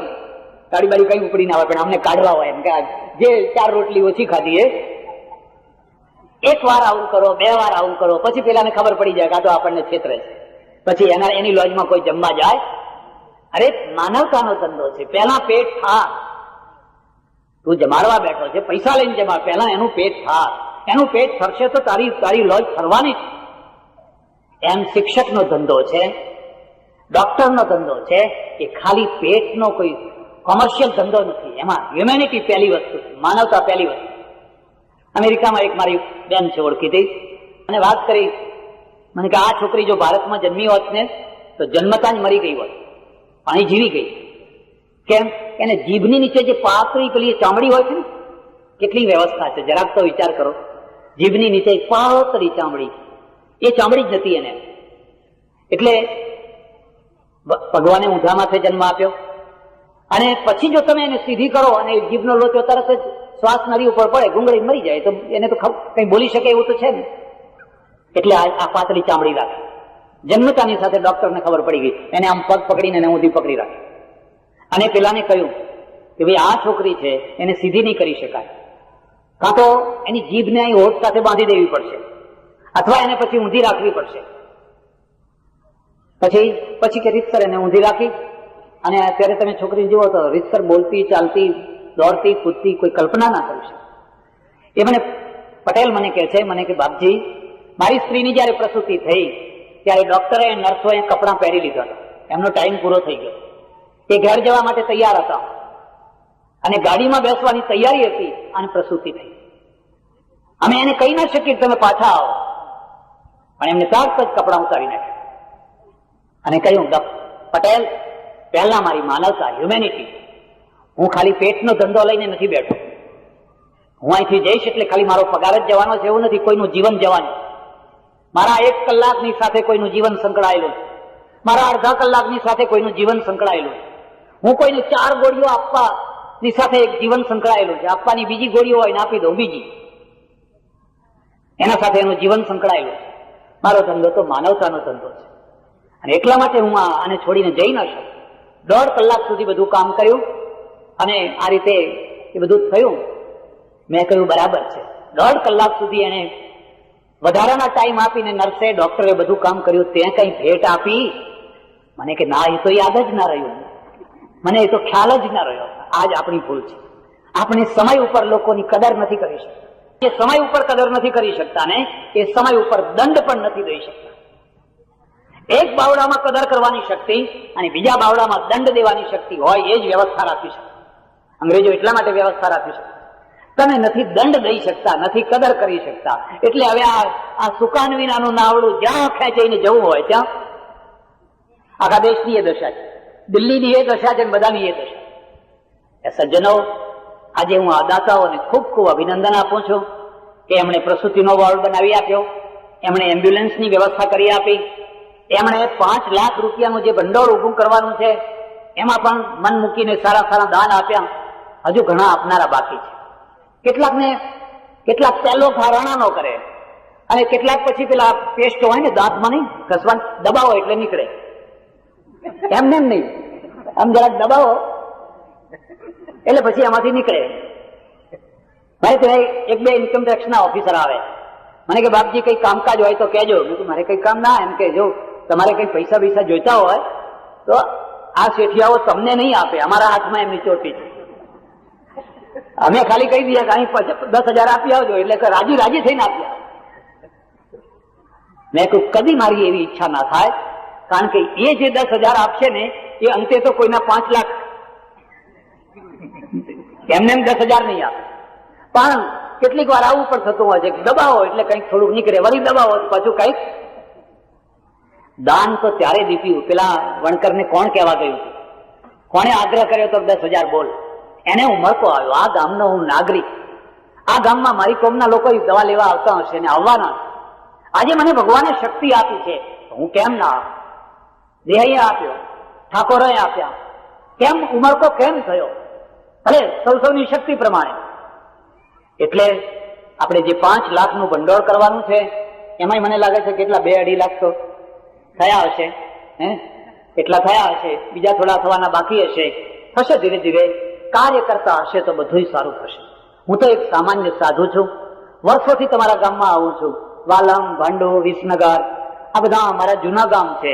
પણ મને આજ એમ ઈચ્છા થાય કે ચાલો ત્યારે આ યજ્ઞમાં હું એ કંઈક થોડી આહુતિ આપું.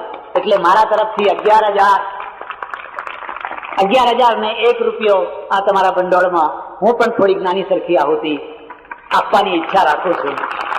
તમે મને બોલાયો, મને આનંદ થયો. મારી એક જ ઈચ્છા છે કે તમારું ગામ સંપીને રહે, લડે નહીં, ઝઘડે નહીં. કદાચ સંપીને ના રહેવાતું હોય અને લડવું જ હોય તો લડો, પણ જ્યાં આખા ગામનો પ્રશ્ન હોય ત્યાં ના લડો. જ્યાં કોઈ ધાર્મિક પ્રશ્ન હોય ત્યાં ના લડો, ત્યાં એક થઈ જાઓ. ગામમાં કોઈ દીકરી પરણતી હોય ત્યારે ના લડો, કારણ કે ગામની દીકરી છે ને એ મારી દીકરી છે અને એની આબરૂ જશે તો ગામની આબરૂ જશે. મર્દ થઈને લડો ને, બાયલા થઈને શું લડો છો? પાછળથી પગ કાપે ને, પાછળથી કોઈ નનામી અરજી કરે ને, કોઈ કઈ કરે ને, કોઈ કઈ કરે ને. ભાઈ આ બાયલા પણ એનો કોઈ અર્થ છે? મર્દાનગીથી લડવું હોય તો લડો ને, પણ ગામનું કામ થતું હોય ત્યારે સ્પર્ધા કરો, તારા કરતા હું આગળ રહીશ. ધાર્મિક કામ થતું હોય, કોઈ સામાજિક કામ થતું હોય, એ વખતે લડાઈ નહીં, એ વખતે ભૂલી જવાય. આટલી જ મારી સૌને અપીલ છે. હું પરમેશ્વરને પ્રાર્થના કરું, મારો દેશ, મારી પ્રજા ઉન્નત બને, સુખી બને, સમૃદ્ધ બને, લાચારીથી મુક્ત થાય અને ગૌરવપૂર્વકનું જીવન જીવતી થાય, એને વાસ્તવિક સકારાત્મક અભિગમ મળે, એ જ મારી હાર્દિક પ્રાર્થના. આભાર, ધન્યવાદ. હરિઓમ તત્સત.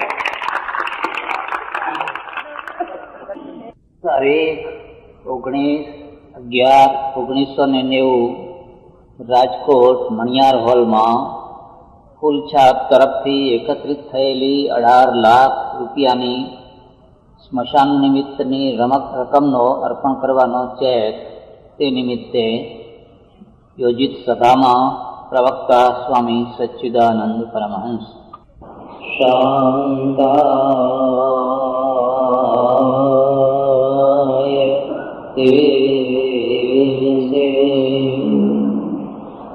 આજની સભાના પ્રમુખ શ્રી, મંચ પર બિરાજેલા વિશિષ્ટ મહાનુભાવો, સજ્જનો અને બેન, સાંપ્રત માનવ ધર્મ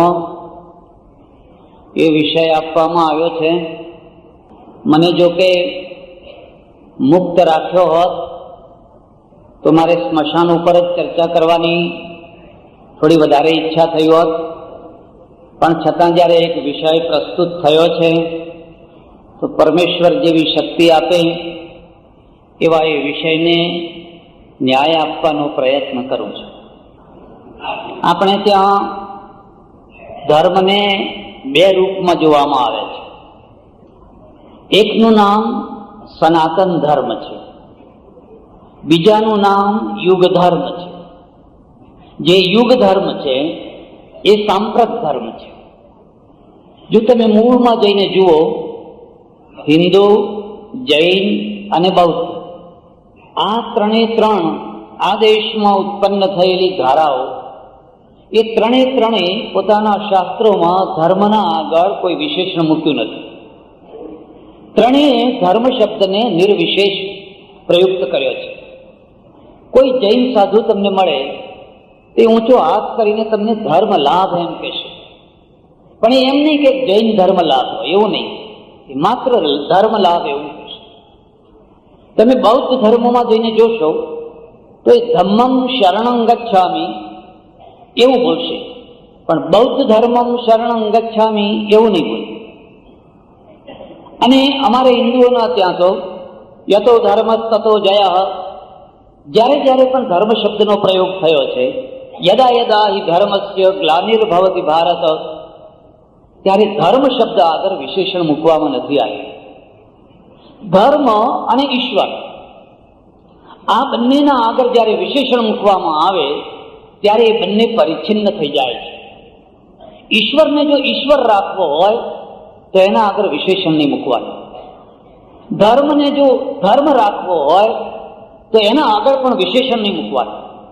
જ્યાં તમે વિશેષણ મૂક્યું કે એક ટુકડો તૈયાર થયો, એક નાનો સરખો એક ટુકડો તૈયાર થઈ જશે, એનું નામ છે સંપ્રદાય, એનું નામ છે પંથ. અને કેટલીક વાર આપણે વિશેષ માટે નહીં પણ વિશેષણ માટે લડતા હોઈએ છીએ. ઈશ્વર માટે કોઈ લડતું નથી, પણ ઈશ્વરના વિશેષણ માટે લડીએ છીએ. તમારે ફલાણા ભગવાનનું જ નામ બોલવું પડશે. એ ભગવાન નહીં બોલો તો આ નામ નહીં બોલીએ. એટલે પહેલી વાત આ છે, આપણે ત્યાં જે ધર્મ શબ્દ છે એ નિર્વિશેષ છે, એના આગળ કોઈ માનવ ધર્મ કે એવું કોઈ વિશેષણ નથી. હમણાંથી આપણે એના આગળ સનાતન ધર્મ એવો શબ્દ મૂકીએ છીએ, અને એટલા માટે મૂકીએ છીએ કે ધર્મને કોઈ વ્યક્તિના દ્વારા પ્રચાલિત કરેલો આપણે માનતા નથી. કોઈ સંપ્રદાય વ્યક્તિના દ્વારા પ્રચાલિત થયેલો હોય, કોઈ પંથ થયેલો હોય. અગ્નિમાં દાહકતા ક્યારથી છે? જ્યારથી અગ્નિ છે ત્યારથી. અગ્નિમાં દાહકતા કોણે મૂકી? ક્યાં સુધી એ રહેશે? એ જ્યાં સુધી અગ્નિ રહેશે ત્યાં સુધી. અગ્નિનો ધર્મ દાહકતા છે, અને ધર્મ અને ધર્મી આ બંનેનો એક નિશ્ચિત સંબંધ છે, અવિનાભાવ. આ આપણી દૃષ્ટિ છે. પણ જ્યારે સાંપ્રત શબ્દ મૂક્યો છે ત્યારે બહુ મહત્વનો છે. મારી દૃષ્ટિએ એટલો બધો મહત્વનો છે કે જો એ શબ્દ આપણે ન સમજી શકીએ તો કદાચ આપણે ધર્મના દ્વારા અન્યાય કરી દઈએ. માનો કે સત્ય એ સનાતન ધર્મ છે, પણ સાંપ્રત, કોઈ વાર સાંપ્રત એવું હોય કે સત્ય ધર્મ ન હોય. પ્રત્યેક પરિસ્થિતિમાં સત્ય ધર્મ નથી. આ વાતને જો વધારે સારી રીતે સમજવી હોય તો જૈન ધર્મની અંદર જે સત્યની વ્યાખ્યા કરી છે એ સૌએ સમજવા જેવી છે. ઉત્પાદ, વ્યય, દ્રવ્યમ, સત. જેમાં ઉત્પત્તિ હોય, જેમાં વ્યય હોય, અને જેમાં ધ્રુવતા હોય, જેમાં સનાતનતા હોય, જેમાં નિત્યતા હોય, આ ત્રણ તત્વો જેમાં હોય એનું નામ સત્ય છે. એક વિસંવાદ છે. જે સનાતન હોય એની ઉત્પત્તિ ને એનો વ્યય કેવી રીતે હોય? અને જ્યારે ઉત્પત્તિ અને વ્યય અને પેલી ધ્રુવતા ત્રણેયને સાથે રાખીએ છીએ ત્યારે સાંપ્રત શબ્દ આપોઆપ ફિટ થઈ જાય છે. આ ફૂલ છે, આ કાગળ છે, આ કાગળની અંદર ઉત્પત્તિ છે, આ કાગળ છે, એ સાંપ્રત છે. એનો વ્યય થવાનો છે, એ અંતે ફેંકી દેવાનો છે. એટલે એના ઉત્પાદ અને વ્યય બંને છે, આ એનું સાંપ્રત રૂપ છે. પણ એના જે પૂતગળો છે, એના જે પરમાણુઓ છે, પછી એ કાગળ રૂપમાં રહે, અગ્નિ રૂપમાં રહે, વાયુ રૂપમાં રહે, પૃથ્વી રૂપમાં રહે, કોઈ રૂપમાં રહે, જેનો કદી નાશ નથી થવાનો, એ એની ધ્રુવતા છે, એ એની સનાતનતા છે. એમ આપણી જે જીવન વ્યવસ્થા છે એ જીવન વ્યવસ્થામાં પણ એક પાટો સનાતન છે, જેને આપણે મૂળ ધર્મ કહીએ છીએ, જેને આપણે નિર્વિશેષ ધર્મ કહીએ છીએ, જેને આપણે સનાતન ધર્મ કહીએ છીએ. પણ એ પાટો જ્યારે ચાલે છે ત્યારે એના સાથે જોડાતા જે પ્રસંગો છે એ પ્રસંગને અનુરૂપ જે ઉપરની વ્યવસ્થા કરવી એનું નામ સાંપ્રત છે, એનું નામ પ્રસંગચિત છે. દાખલો એક તમને આપો. માનો કે તમે રામ રામ બોલો છો, અને રામ રામ બોલવું એ ધર્મ માની લો. પણ હવે કોઈ લગ્ન થતા હોય, કોઈની ચોરી ફરાતી હોય, અને વરઘડિયા આગળ પાછળ ફરતા હોય, અને ત્યારે તમે જઈને બોલવા લાગો કે રામ નામ સત્ય હૈ, રામ નામ સત્ય હૈ, તો જેટલા માણસો હશે એ તરત જ મારવા દોડશે. કેમ કે રામ નામ ના કારણે, પણ એ પ્રસ્તુત નથી, એ સાંપ્રત નથી. એ રામ નામ સત્ય હૈ એ ક્યાં સાંપ્રત છે? જ્યાં કોઈ સ્મશાને જતું હોય ત્યાં. હવે કોઈ લગ્ન કરતું હોય એવા સમયમાં તમે એ રામ નામ બોલવા લાગો તો એ બિલકુલ સાંપ્રત નથી, અને સાંપ્રત નથી. અને છતાં કોઈ એમ બોલે કે મારે તો અહીં પણ બોલવું છે, ત્યારે એનું નામ વેદિયા કહેવાય, જે સંપ્રતને નથી સમજી શકતો. એટલે આપણા ત્યાં એક ખાસ વાત છે, એક શાસ્ત્ર દ્રષ્ટા, એક યુગ દ્રષ્ટા, એક કાળ દ્રષ્ટા, એક પરિસ્થિતિનો દ્રષ્ટા. જે માત્ર શાસ્ત્ર દ્રષ્ટા છે ને એ વેદિયા હોય છે. એ કદી સમાજના પ્રશ્નોને હલ નથી કરી શકતા હોતા. એ મોટા ભાગે સમાજને બ્રેક લગાવવાનું કામ કરતા હોય છે, સમાજના માટે બમ્પનું કામ કરતા હોય છે. પણ જ્યારે તમે યુગ દ્રષ્ટા બનો છો, અને એનું એક કારણ છે, કારણ કે સમાજ ગતિ છે. મારા, તમારામાં, આપણામાં સૌમાં ગતિ છે. રાજકોટમાં ગતિ છે. 90 વર્ષ પહેલા જે સ્મશાન બંધાવેલું એ સમયે કદાચ એ સ્મશાન એ સમયને અનુરૂપ ઘણું મોટું હશે, ઘણું વિશેષ હશે. પણ આ 90 વર્ષમાં રાજકોટ ક્યાંથી ક્યાં પહોંચી ગયું? પબ્લિકની સંખ્યામાં પહોંચી ગયું, બીજી બધી બાબતોમાં પહોંચી ગયું, ઘણી બાબતોમાં પહોંચી ગયું. લાકડાના પ્રશ્નોની બાબતમાં પણ આપણે આગળ નીકળી ગયા.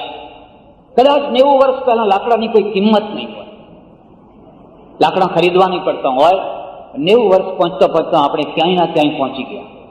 હવે જે ગતિએ સમાજ દોડે છે એ ગતિએ જો તમે ધર્મને નહીં દોડાવો તો ધર્મ તમારો જુનવાણી થઈ જશે, તો ધર્મ તમારો સાંપ્રત નહીં રહે. ધર્મનો અર્થ છે જીવનના પ્રશ્નોને હલ કરે એનું નામ ધર્મ. જીવનની સારામાં સારી વ્યવસ્થા ગોઠવાવી આપે એનું નામ ધર્મ. અને જો એ સારામાં સારી સચોટ વ્યવસ્થા ગોઠવવી હોય તો પ્રજાની સાથે ધર્મને દોડાવવો પડશે. ધર્મ દોડશે કેવી રીતે? પેલા સનાતન પાટાઓ, એનો જે મૂલાધાર છે એમાં કોઈ પરિવર્તન કરવાનું નથી. એ તો મૂલાધાર છે, પણ મૂલાધાર ઉપર જે ટ્રેન દોડાવવાની છે એને સાંપ્રત બનાવવાનો છે. અને એને જો સાંપ્રત તમે બનાવી શકો તો એનું નામ છે યુગ ધર્મ, એનું નામ છે કાળ ધર્મ, એનું નામ છે દેશ ધર્મ. એટલે અમારે ત્યાં તમે જોશો ભગવદ્ ગીતાના પહેલા અધ્યાયમાં જ આ વાત સ્પષ્ટ કરવામાં આવી છે. દેશાચાર, કુલાચાર, લોકાચાર, રાજાચાર, આ બધા જુદા જુદા આચારો છે. તિબેટમાં હું મારા એક ઓળખીતા લામા, અને મેં એમને કહ્યું તમે સ્નાન નથી કરતા? મને કે ના, અમે તો મરીએ ત્યારે મરદાને નવડાવીએ, અમારે ત્યાં નાવાનો રિવાજ જ નથી. કેમ એમ? કે અમને પરસેવો જ નથી આવતો. તિબેટમાં એટલી ઠંડી પડે કે કપડું પહેર્યું હોય જ્યારે ફાટે ત્યારે કાઢીને ફેંકી દેવાનું, કપડું બદલવાની કોઈ જરૂર જ નથી. ત્યાં સ્નાન નહીં કરીને પણ એ લામાઓ ગોમ્પામાં બેસી અને ઊંચામાં ઊંચી પ્રાર્થના કરી શકે છે, કારણ કે એ દેશ ધર્મ છે. તમારે ત્યાં ગંગા અને જમુનાની નદીઓ વહે છે, અને ગંગા અને જમુનાના કિનારે રહેનારા લોકોએ વ્યવસ્થા કરી ત્રિકાલ સંધ્યા છે, સવારે 9, બપોરે 9, સાંજે 9, પરસેવો પુષ્કળ થાય છે. હવે 3 વાર નાવાની જે પદ્ધતિ છે એને તમે જેસલમેર ને બાડમેરમાં જઈને લાગુ કરવા માંગો, જ્યાં 100 ફૂટ નીચેથી ઊંટના દ્વારા પાણી ખેંચવામાં આવે છે, અને ત્યાંની પ્રજાને તમે એમ કહો તમારે 3 વાર પાણીથી નાહવું પડશે, ત્યારે એમ સમજવાનું કે તમે અનાચાર કરો છો. કારણ કે સાંપ્રત નથી, એ દેશને અનુરૂપ નથી, એ કાળને અનુરૂપ નથી, એ યુગને અનુરૂપ નથી. એ દેશ, કાળ અને યુગ એની સાથે સાથે જો ધર્મને ચલાવવામાં આવે તો ધર્મ કદી વૃદ્ધ ના થાય, તો ધર્મ કદી અળખો ના થાય. ત્યારે એક મોટો પ્રશ્ન ઉભો થશે, તો શું ધર્મને સગવડીઓ બનાવવો, ધર્મને લોકોની આવશ્યકતા માટેનું સાધન બનાવવું? તો ધર્મમાં પ્રેરણા બુદ્ધિ જ નહીં રહે, તો ધર્મની અંદર જે પ્રેરક તત્વ છે એ જ સમાપ્ત થઈ જશે? ના, એવું નથી. અને એવું એ ક્યારે થતું હોય કે જ્યારે મૂલાધારને તમે નષ્ટ કરો ત્યારે, જે મૂળ જે સનાતન આધાર છે એને પણ તમે નષ્ટ કરી નાખો ત્યારે. પણ જો મૂલાધારનું રક્ષણ કરી અને ઉપરની જે વ્યવસ્થા છે એ વ્યવસ્થાને તમે સમય ઉપર સમયને અનુરૂપ કરતા રહો. આ હોલની જ વાત કરું છું. આ હોલમાં બધા માણસો ખુરશી ઉપર બેઠા છે. આ સાંપ્રત સ્થિતિ છે. અંગ્રેજો આવ્યા અને આ ખુરશી ઉપર બેસવાનું લઈને આવ્યા, આપણે પલાઠી વાળીને બેસતા. પણ હવે આજે તમે આ ખુરશીઓ કાઢી નાખો અને લોકોને કોઈ પલાઠી વાળીને બેસવાનું છે, ઘણા લોકો આવવાનું પસંદ નહીં કરે કે વાહ આવ્યો છે અને બેસાશે નહીં, એટલે એ સભામાં અમારાથી નહીં અવાય. આ જે ખુરશી છે એ યુગના સાથે ચાલેલી વસ્તુ છે. અમે બધા જે ખુરશીઓ ઉપર બેઠા છીએ એ પણ એની સાથે સંકળાયેલી વસ્તુ છે. તમે જે ધોતિયા છોડી દીધા છે અને પાટલું પહેરીને બેઠા છો, લહેંગા પહેરીને બેઠા છો, એને હવે પાછું નહીં વાળી શકાય. હું ગમે એટલો બૂમ બૂમ પાડીને ઉપદેશ આપું, ધોતિયા પહેરો, ધોતિયા પહેરો, ધોતિયા પહેરો, હું એ સફળ નહીં કરી શકું. હમણાં થોડા સમય પહેલા મારે એક સભામાં જવાનું થયેલું. એક સ્વામીજી મારી સાથે હતા. મને કે हमको भी कुछ बोलना है 2 मिनट के लिए. એ બોલવા ઊભા થયા અને એમને પહેલા જ ધડાકો કરી નાખ્યો, जिसके मत्थे पर चोटी नहीं है उसको हम हिंदू मानते ही नहीं है. મેં કહું ખલાસ થઈ ગયું તો હવે આમાં એક જ જોવા નહીં મળે. કદાચ હવે તમારે ચોટી શોધવી હોય તો કોઈ રબારી, ભરવાડ કે વાઘરી ભાઈ કે એવા જે પછાત ભાઈઓ છે હજુ ચોટી રાખે છે, બાકી હવે આ બધા તો કોઈ ચોટી રાખતા જ નથી. અને તમે તો બધાને હિન્દુમાંથી ખતમ વિદાય કરી દીધા. ચોટી વિનાય તમે હિન્દુ છો, ધોતિયું પહેર્યા વિનાય પણ તમે એટલા જ હિન્દુ છો જેટલા તમારા પૂર્વજો હિન્દુ હતા. આનું નામ શું છે? સમાજ એક ગતિ છે, પ્રજામાં એક ગતિ છે, અને પ્રજાની સાથે એના પ્રશ્નો દોડે છે. અને પ્રશ્નોની સાથે જો ધર્મને દોડાવશો તો એ હલ કરતો થશે, પણ ધર્મ રહી ગયો 1000 વર્ષ પાછળ, ધર્મ રહી ગયો 2000 વર્ષ પાછળ, પ્રશ્નો નીકળી ગયા આગળ. અને હવે તમે એના દ્વારા હલ કરવા માંગો તો કાં તો પ્રજાને પાછળ ખેંચી લઈ જાઓ અને પ્રજાને પાછળ ખેંચી લઈ જશો તો ઈરાનમાં જે થયું એ થશે. ઈરાનમાં જઈને જો પ્રજાને પાછળ ખેંચી લઈ ગયા, પ્રજા મરી, આખું ઈરાન ખતમ થઈ ગયું. હું એવું નથી માનતો, હું એવું માનું છું કે ધર્મમાં એક ચેતના છે, અને ચેતના એવી મોટી ચેતના છે કે તમારા સાથે નહીં, એ તમારાથી આગળ આગળ ચાલે છે, એનામાં આગળ ચાલવાની શક્તિ છે. એટલે અમારે ઉપનિષદમાં બ્રહ્મની જે વ્યાખ્યા છે એમાં લખ્યું છે, કવિર મનીષી સ્વયંભૂ યાથા તથ્યતોર્થાન વ્યદધાત શાશ્વતીભ્ય સમાપ્ય. એમાં કવિ શબ્દ મૂક્યો છે અને એની વ્યાખ્યા કરી છે, કવિ ક્રાંત દ્રષ્ટા, માત્ર જોડકણા રચે નહીં, પણ આવનારો યુગ જેને દેખાતો હોય એટલું જ નહીં કે યુગ પ્રમાણેનું એક પ્લેટફોર્મ તૈયાર કરતો હોય. કારણ કે આ જ માણસોને એ પ્લેટફોર્મ ઉપર બેસાડવાના છે, એ નિરાધાર ના થઈ જાય, નિરાશ્રિત ના થઈ જાય. એટલે આજથી 50 વર્ષ પછી જે સમાજ છે એના માટેનું એક પ્લેટફોર્મ તૈયાર કરતો હોય, એનું નામ ક્રાંત દ્રષ્ટા છે. સજ્જનો, આટલી ભૂમિકા વિસ્તારથી મારે એટલા માટે કરવી પડી કે મારા પાસે જે વિષય છે એમાં કહેવામાં આવ્યું છે સાંપ્રત માનવ ધર્મ. હવે આપણા આગળ આવીને કોઈ એમ પ્રશ્ન પૂછે કે સાંપ્રત માનવ ધર્મ શું છે? હું તમને એમ કહું, ચાલો આપણે અશ્વમેધ યજ્ઞ કરીએ, તો એ સાંપ્રત છે ખરું? હું તમને એમ કહું કે ચાલો આપણે એક પગે ઉભા રહીને તપ કરીએ, ફલાણા ઋષિએ આટલા 1000 વર્ષ તપ કર્યું હતું, ઊંધામાંથી તપ કર્યું હતું, ચાલો આપણે એવું તપ કરીએ, તો એ સાંપ્રત છે ખરું? જે સાંપ્રત નથી એને સાંપ્રતમાં લાવો, એનો અર્થ એ છે કે તમે એક વિસંવાદ ઉભો કરી દેશો. યાની મેળે આપોઆપ સમય પ્રમાણે બધું ચાલ્યું ગયું, આપોઆપ ચાલ્યું ગયું. તમે હાથે દળવાની ઘંટી લાવો ઘરમાં, કદાચ તમે ચુસ્ત ગાંધીવાદી હો ને જાતે દળવા બેસો તો વાત જુદી છે, પણ જો તમે છોકરાની વહુને કહો કે આ ઘંટીથી તારે રોજ દળવાનું છે, તો એ પહેલામાં પહેલી તકે વકીલ પાસે જશે ને કે વહેલામાં વહેલા મને છૂટાછેડા અપાવો, મારા પતિથી નહીં, આ ઘંટીથી, પહેલામાં વહેલી તકે. એટલે સાંપ્રત માનવ ધર્મમાં આપણે શું છે? આપણા આગળ મોટામાં મોટા કેટલાક પ્રશ્નો છે, અને કેટલાક પ્રશ્નોની અંદર એક મોટો પ્રશ્ન છે. ભારતમાં જે ધર્મો થયા, હું આ 3 ધર્મોની ચર્ચા સાથે કરું છું. એમાં સૌથી પહેલા બુદ્ધે સંઘમ શરણમ ગચ્છામિ એવું એક સૂત્ર મૂક્યું. હું સંઘની શરણે જાઉં છું. બુદ્ધમ શરણમ ગચ્છામિ, ધમ્મમ શરણમ ગચ્છામિ, સંઘમ શરણમ ગચ્છામિ. જૈનોએ બહુ મોડે પણ એક બહુ સારી વાત કરી. 24 તીર્થંકર અને 25મો સંઘ. સંઘની મર્યાદા લોપાય નહીં, સંઘ કે એ માનવું પડે. પણ આપણે હિન્દુઓએ કોઈ સંઘ જ ના બનાવ્યો.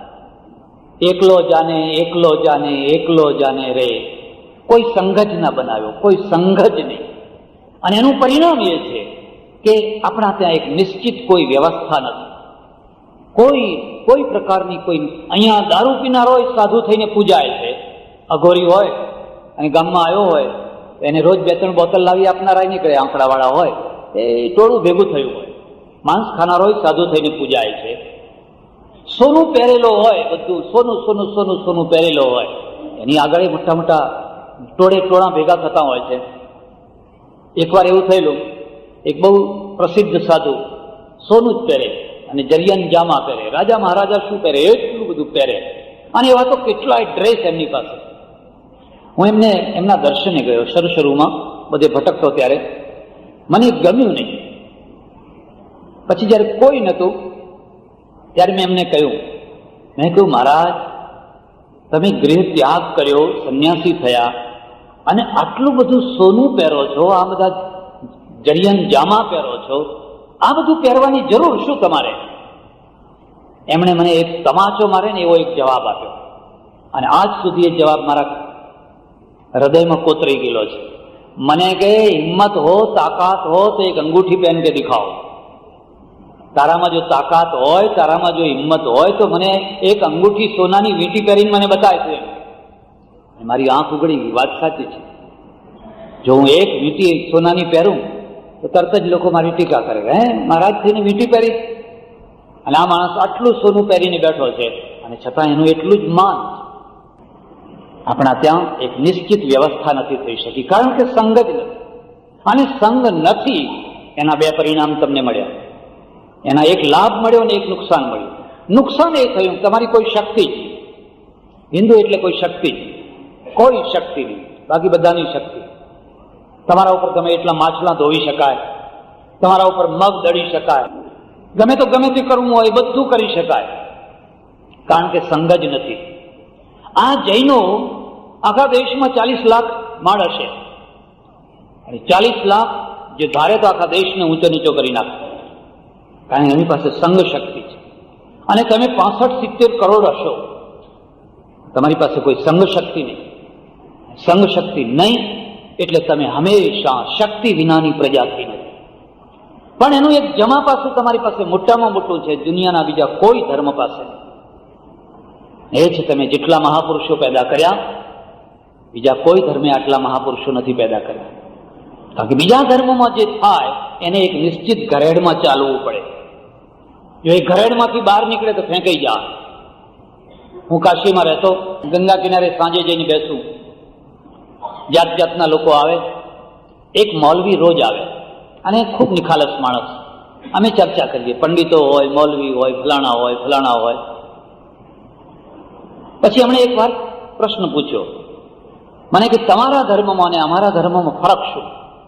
મેં કહ્યું ફરક બતાવો.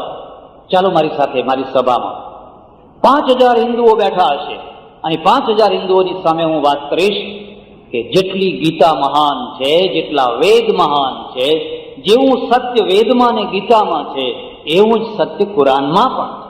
હું એવું બોલીશ અને તમે જોજો મારા શ્રોતાઓ બહુ શાંતિથી આ વાતને સાંભળશે. અને તમારી સભામાં જઈને બોલજો કે જેટલું કુરાન સત્ય છે એટલું ગીતા પણ એટલી સત્ય છે, એવું જરા બોલી જાય. તમારો પગ પકડીને તમે નીચે ફેંકશો. કાફર હો ગયા, તમારો પગ પકડીને તમને નીચે ફેંકશે. 3 વર્ષ પહેલા મારે સેન્ટ ઝેવિયર્સ કોલેજમાં જવાનું થયેલું અને એના પ્રિન્સિપાલ પાદરી એમણે મને કહ્યું કે સ્વામીજી જુઓ, અમે અહીં કોઈ દિવસ કોઈ ધર્મગુરુને બોલાવ્યા નથી, પણ પહેલી વાર તમને બોલાવ્યા છે. બાકી તો કોઈ રાજ્યપાલને બોલાવીએ, કોઈ બીજાને બોલાવીએ. મેં કહું મને પહેલી વાર બોલાવ્યો છે તો હું તમને પહેલી વાર એક નવી વાત કહીશ તમને. મને કે કહો. મેં કહું નહીં, પ્રવચનમાં કહીશ. અને મેં પ્રવચનમાં એમને વાત સંભળાવી. મેં કહું અમે હિન્દુઓ, અમારામાં 1000 દોષ છે. જો દોષ ના હોત તો અમે ગુલામ ના બન્યા હોત. જો દોષ ન હોત તો આઝાદી મેળવીને પણ અમે દયામણા ના બન્યા હોત. અમારામાં દોષ તો છે જ, પણ અમારામાં જે ગુણ છે ને એ ગુણ તમારે શીખવા જેવો છે. એ તમારા કોઈ જગ્યાએ એ ગુણ તમને જોવા નહીં મળે. અહીંયા બુદ્ધ થયા, અહીંયા ચારવાક થયા, વેદની નિંદા કરી, વેદને ગાળો દીધી. અમે એમને ભગવાન માન્યા, અમે એમને કાંકરી ના મારી. ચારવાકને પણ અમે ઋષિ માન્યો. બૃહસ્પતયે નમઃ, બૃહસ્પતિને અમે નમસ્કાર કરીએ છીએ. પણ તમારે ત્યાં એક જીસસ થયા જે પરંપરાવાદી હતા, જૂના કરારને માનનારા હતા, માત્ર થોડા સુધારક હતા. ઉચ્છેદવાદી નતા, થોડા સુધારક હતા. પણ તમે લોકોએ એમના હાથમાં ખીલા માર્યા, એમના પગમાં ખીલા માર્યા, એમને રીબાઈને માર્યા. બતાવો અમે કોઈને રીબાઈને માર્યો છે? આજે આ ભારતમાં 20,000 સંપ્રદાય છે, 20,000 સંપ્રદાય છે. પણ અમારું એક નાનામાં નાનું બાળક છે ને, એ ગળથુથીમાંથી ભજન બોલતું હોય છે, હરિ તારા નામ છે 1000, કયા નામે લખવી કંકોતરી, હરિ તારા નામ છે 1000. અમને કદી પણ રામની કે શ્યામની કે ફલાણાની કોઈ એલર્જી નથી થતી. અમે એકવાર ફરતા ફરતા ઔરંગાબાદ ગયા. મારી તમને સલાહ છે, તમે ગમે તે ધર્મ પાળતા હો પણ જિંદગીમાં એકવાર અજંતા ઇલોરા જોજો. એટલા માટે જોજો કે અજંતાની ગુફાઓ સાધુઓએ બનાવી છે, બૌદ્ધ સાધુઓએ બનાવી છે. ઇલોરામાં શિવનું શિલ્પ છે અને અજંતામાં બૌદ્ધ શિલ્પ છે. તમારી પાસે જો કલા હોય, કલાને સમજવાની દૃષ્ટિ હોય તો અજંતા જરૂર જજો. હું એની ચર્ચા નહીં કરું અત્યારે. પછી અમે બધું જોઈને ઔરંગઝેબની કબર જોવા ગયા. ઔરંગઝેબ ત્યાં ઔરંગાબાદમાં જ ગુજરી ગયેલો.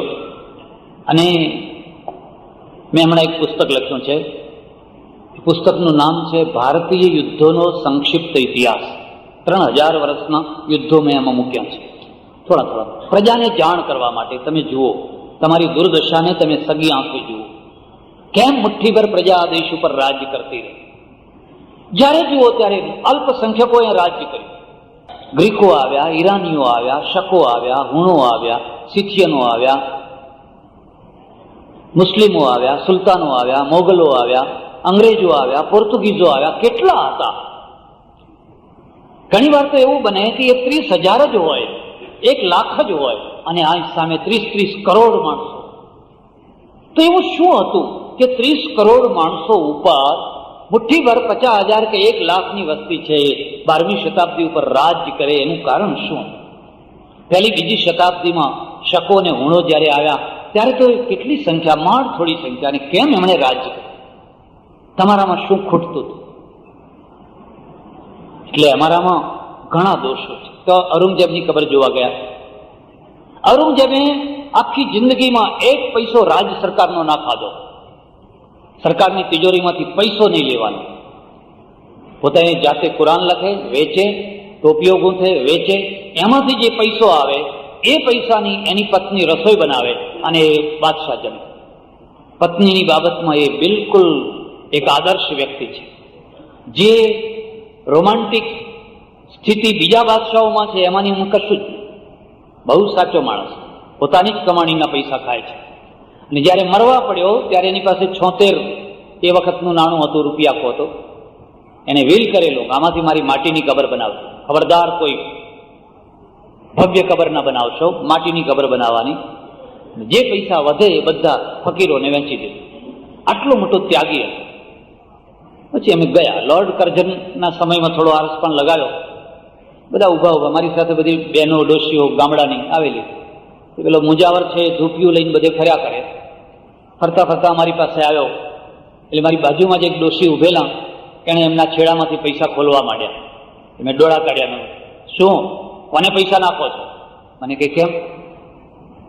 હા, આપણે દર્શન કરવા આવ્યા છે. અરે મેં કહ્યું, આ માણસે તો તમારા મંદિરોનું સત્યાનાશ પાડી નાખ્યું, તમે એને પૈસા નાખો છો? અને એ ડોશીએ શું જવાબ આપ્યો ખબર છે? મને કે બુઓ, એને જે કર્યું તે કર્યું, પણ હું તો એને દસકો નાખીશ. અરે, આ મારી ભૂમિકા ઊંચી છે કે આની ભૂમિકા ઊંચી છે? મને કે એને જે કર્યું તે કર્યું, પણ હું યાત્રા કરવા નીકળી છું, હું તો એને દસકો નાખીશ.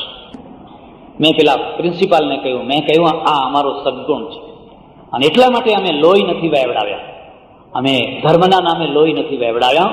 કદાચ કોઈ નાની મોટી વાતો થઈ ગઈ હોય એ વાત જુદી છે, બાકી અમે આ 20,000 સંપ્રદાયો એક સાથે રહી શકીએ છીએ, પણ અમે શક્તિ ઊભી નથી કરી શકતા. કારણ કે અમારું સંગઠન નથી, અમારું એક રૂપ નથી. પણ સંગઠન નથી એટલે તમે નરસિંહ મહેતા પેદા કરી શક્યા, એટલે તમે તુકારામ પેદા કરી શક્યા, એટલે તમે કબીર પેદા કરી શક્યા, એટલે તમે નાનક પેદા કરી શક્યા. જો તમારી પાસે એક નિશ્ચિત વ્યવસ્થા હોત ને તો તમે કબીર પેદા ના કરી શક્યા હોત, તો તમે દયાનંદ પેદા ના કરી શક્યા હોત. અને તો મને લોકોએ ક્યારનો એ ફાંસીએ ચડાવ્યો હોત. કારણ કે અમે ગમે તેવી વિરોધ વાત કરે તો એ વિરોધ વાતને પણ અમે સાંભળીએ છીએ. રજનીશ બોલે તોય સાંભળીએ છીએ, અને ડોંગરે મહારાજ બોલે તોય સાંભળીએ છીએ.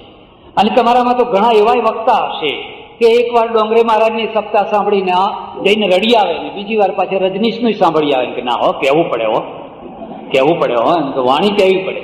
ને પછી શું વાણી કહેવી પડે? ડોંગરે મહારાજની એ સાંભળો છો બે? ના ના, પણ બે એમ કે બે મહાન કહેવાય. આ અમારું જમા પાસું છે. અને આ જમા પાસું છે એટલે તમે મહાપુરુષો પેદા કરી શકો. તમારી પાસે અમાપ મહાપુરુષો છે, પણ મહાન પ્રજા નહીં, મહાન પ્રજા નહીં. એટલે આપણે બુદ્ધની વાત કરીએ, મહાવીરની વાત કરીએ, કબીરની વાત કરીએ, શંકરાચાર્યની વાત કરીએ, એ બધા મહાપુરુષોની વાત કરીએ. પ્રજા ક્યારે મહાન હતી? કયા સમયે પ્રજા મહાન હતી? કારણ કે પ્રજા મહાન ના થઈ શકે. અને પ્રજા મહાન કેમ ના થઈ શકે? કારણ કે સંઘ બળ નહીં. તો સાંપ્રત માનવ ધર્મ શું છે? સાંપ્રત માનવ ધર્મનો પહેલો તકાજો છે તમારો એક વ્યવસ્થિત સંઘ થાય. આ આભડછેટની પરંપરાનું નવું મોડેલ બ્રહ્માકુમારીઓનું છે. એ તો શું કહે છે કે તમારા સગા ભાઈનું પાણી ના પીવાય. જો એ બ્રહ્માકુમારીમાં દીક્ષિત ના થયો હોય તો એ બધા વિકારી છે, ને વિકારીનું પાણી પીવાય નહીં, કોઈનું ખવાય નહીં, સગા ભાઈનું ના ખાય. એવન સાસુ ને વહુ હોય, એમાં સાસુ જો બ્રહ્માકુમારીમાં હોય અને વહુ ના હોય તો એ વહુની રાંધેલી રસોઈ સાસુ ના ખાય, સાસુનો ચૂલો જુદો હોય. એટલે ભારતમાં એક બહુ મોટો અભિશાપ છે કે ધર્મને આભડછેટના ક્ષેત્રમાં લઈ જાય છે. બ્રહ્માકુમારી વાળા શું કહે છે? અરે રે, તમને કઈ વિચાર આવે છે? તમે ઈશ્વરને વ્યાપક, આ ઉકરડામાં ઈશ્વર છે, આવી ગંધાતી જગ્યામાં, દુર્ગંધ મારતી જગ્યા છે, ને એમાં તમે કહો છો ભગવાન બેઠો છે. ભગવાન તો પવિત્ર જગ્યાએ બેસે. ઉપર ફલાણું જે શિવ બાબા છે, એ શિવ બાબા તો ઉપર એકદમ શુદ્ધ જગ્યાએ બેઠેલા છે. તો એમના માટે શું જવાબ છે કે ભાઈ ઉકરડો ગંધાતો છે એ આપણી રીતે ગંધાતો છે, એમાં જે કીડા છે એના માટે એ ગંધાતો, એના માટે એ સ્વર્ગ છે. તો એના માટે શું ગંધાતું છે? એના માટે તમારી સાકર ગંધાતી છે. એક વાત. બીજી વાત કે પેલા રેડિયોની ફ્રીક્વન્સી કે ટીવીની ફ્રીક્વન્સી ઉકરડામાંથી એ પાર થાય છે, પણ તમારા રેડિયો ઉપર એની કોઈ અસર થાય છે? એ જરા ભાઈ આ રેડિયોમાંથી, અરે ઉકરડામાંથી આ આવે છે એવું કઈ લાગે છે તમને? કેમ? તો એ ફ્રીક્વન્સી કોઈ વસ્તુથી અલિપ્ત છે. એમ આપણે પણ પરમેશ્વરને શું કહીએ છીએ? અલિપ્ત, અસંગ, નિર્વિકારી, અસંગ. એ ગમે તેમાં પાર થાય પણ એને કોઈ એનો સંગ થાય. એનું શું કહેવું? એમનું શું કહેવું છે કે જો ઈશ્વર વ્યાપક હોય તો એક માણસ બીજા માણસની હત્યા કરે છે તો ત્યાં ભગવાન બેઠો જ છે, ત્યાં ભગવાન હાજર જ છે. તો પેલો છુરો મારે છે તો એને રોકતો કેમ નથી? એટલે એનો અર્થ એ થયો કે ત્યાં ઈશ્વરની હાજરી નથી. એટલે આપણે શું કહીએ છીએ કે ભાઈ ચાલો ત્યાં ઈશ્વરની હાજરી નથી એટલે પેલો છુરો મારે છે, પણ તમારી જ્યાં હાજરી છે ત્યાંથી એને દેખાય છે કે નથી દેખાતું? માનો કે ધામમાં બેઠો છે, પણ એ ધામમાં બેઠો હોય એ જોઈ શકે છે કે નથી જોઈ શકતો? ને જો ના જોઈ શકતો હોય તો એ ઈશ્વર ના રહ્યો, અને જો જોઈ શકતો હોય તો કેમ રોકતો નથી?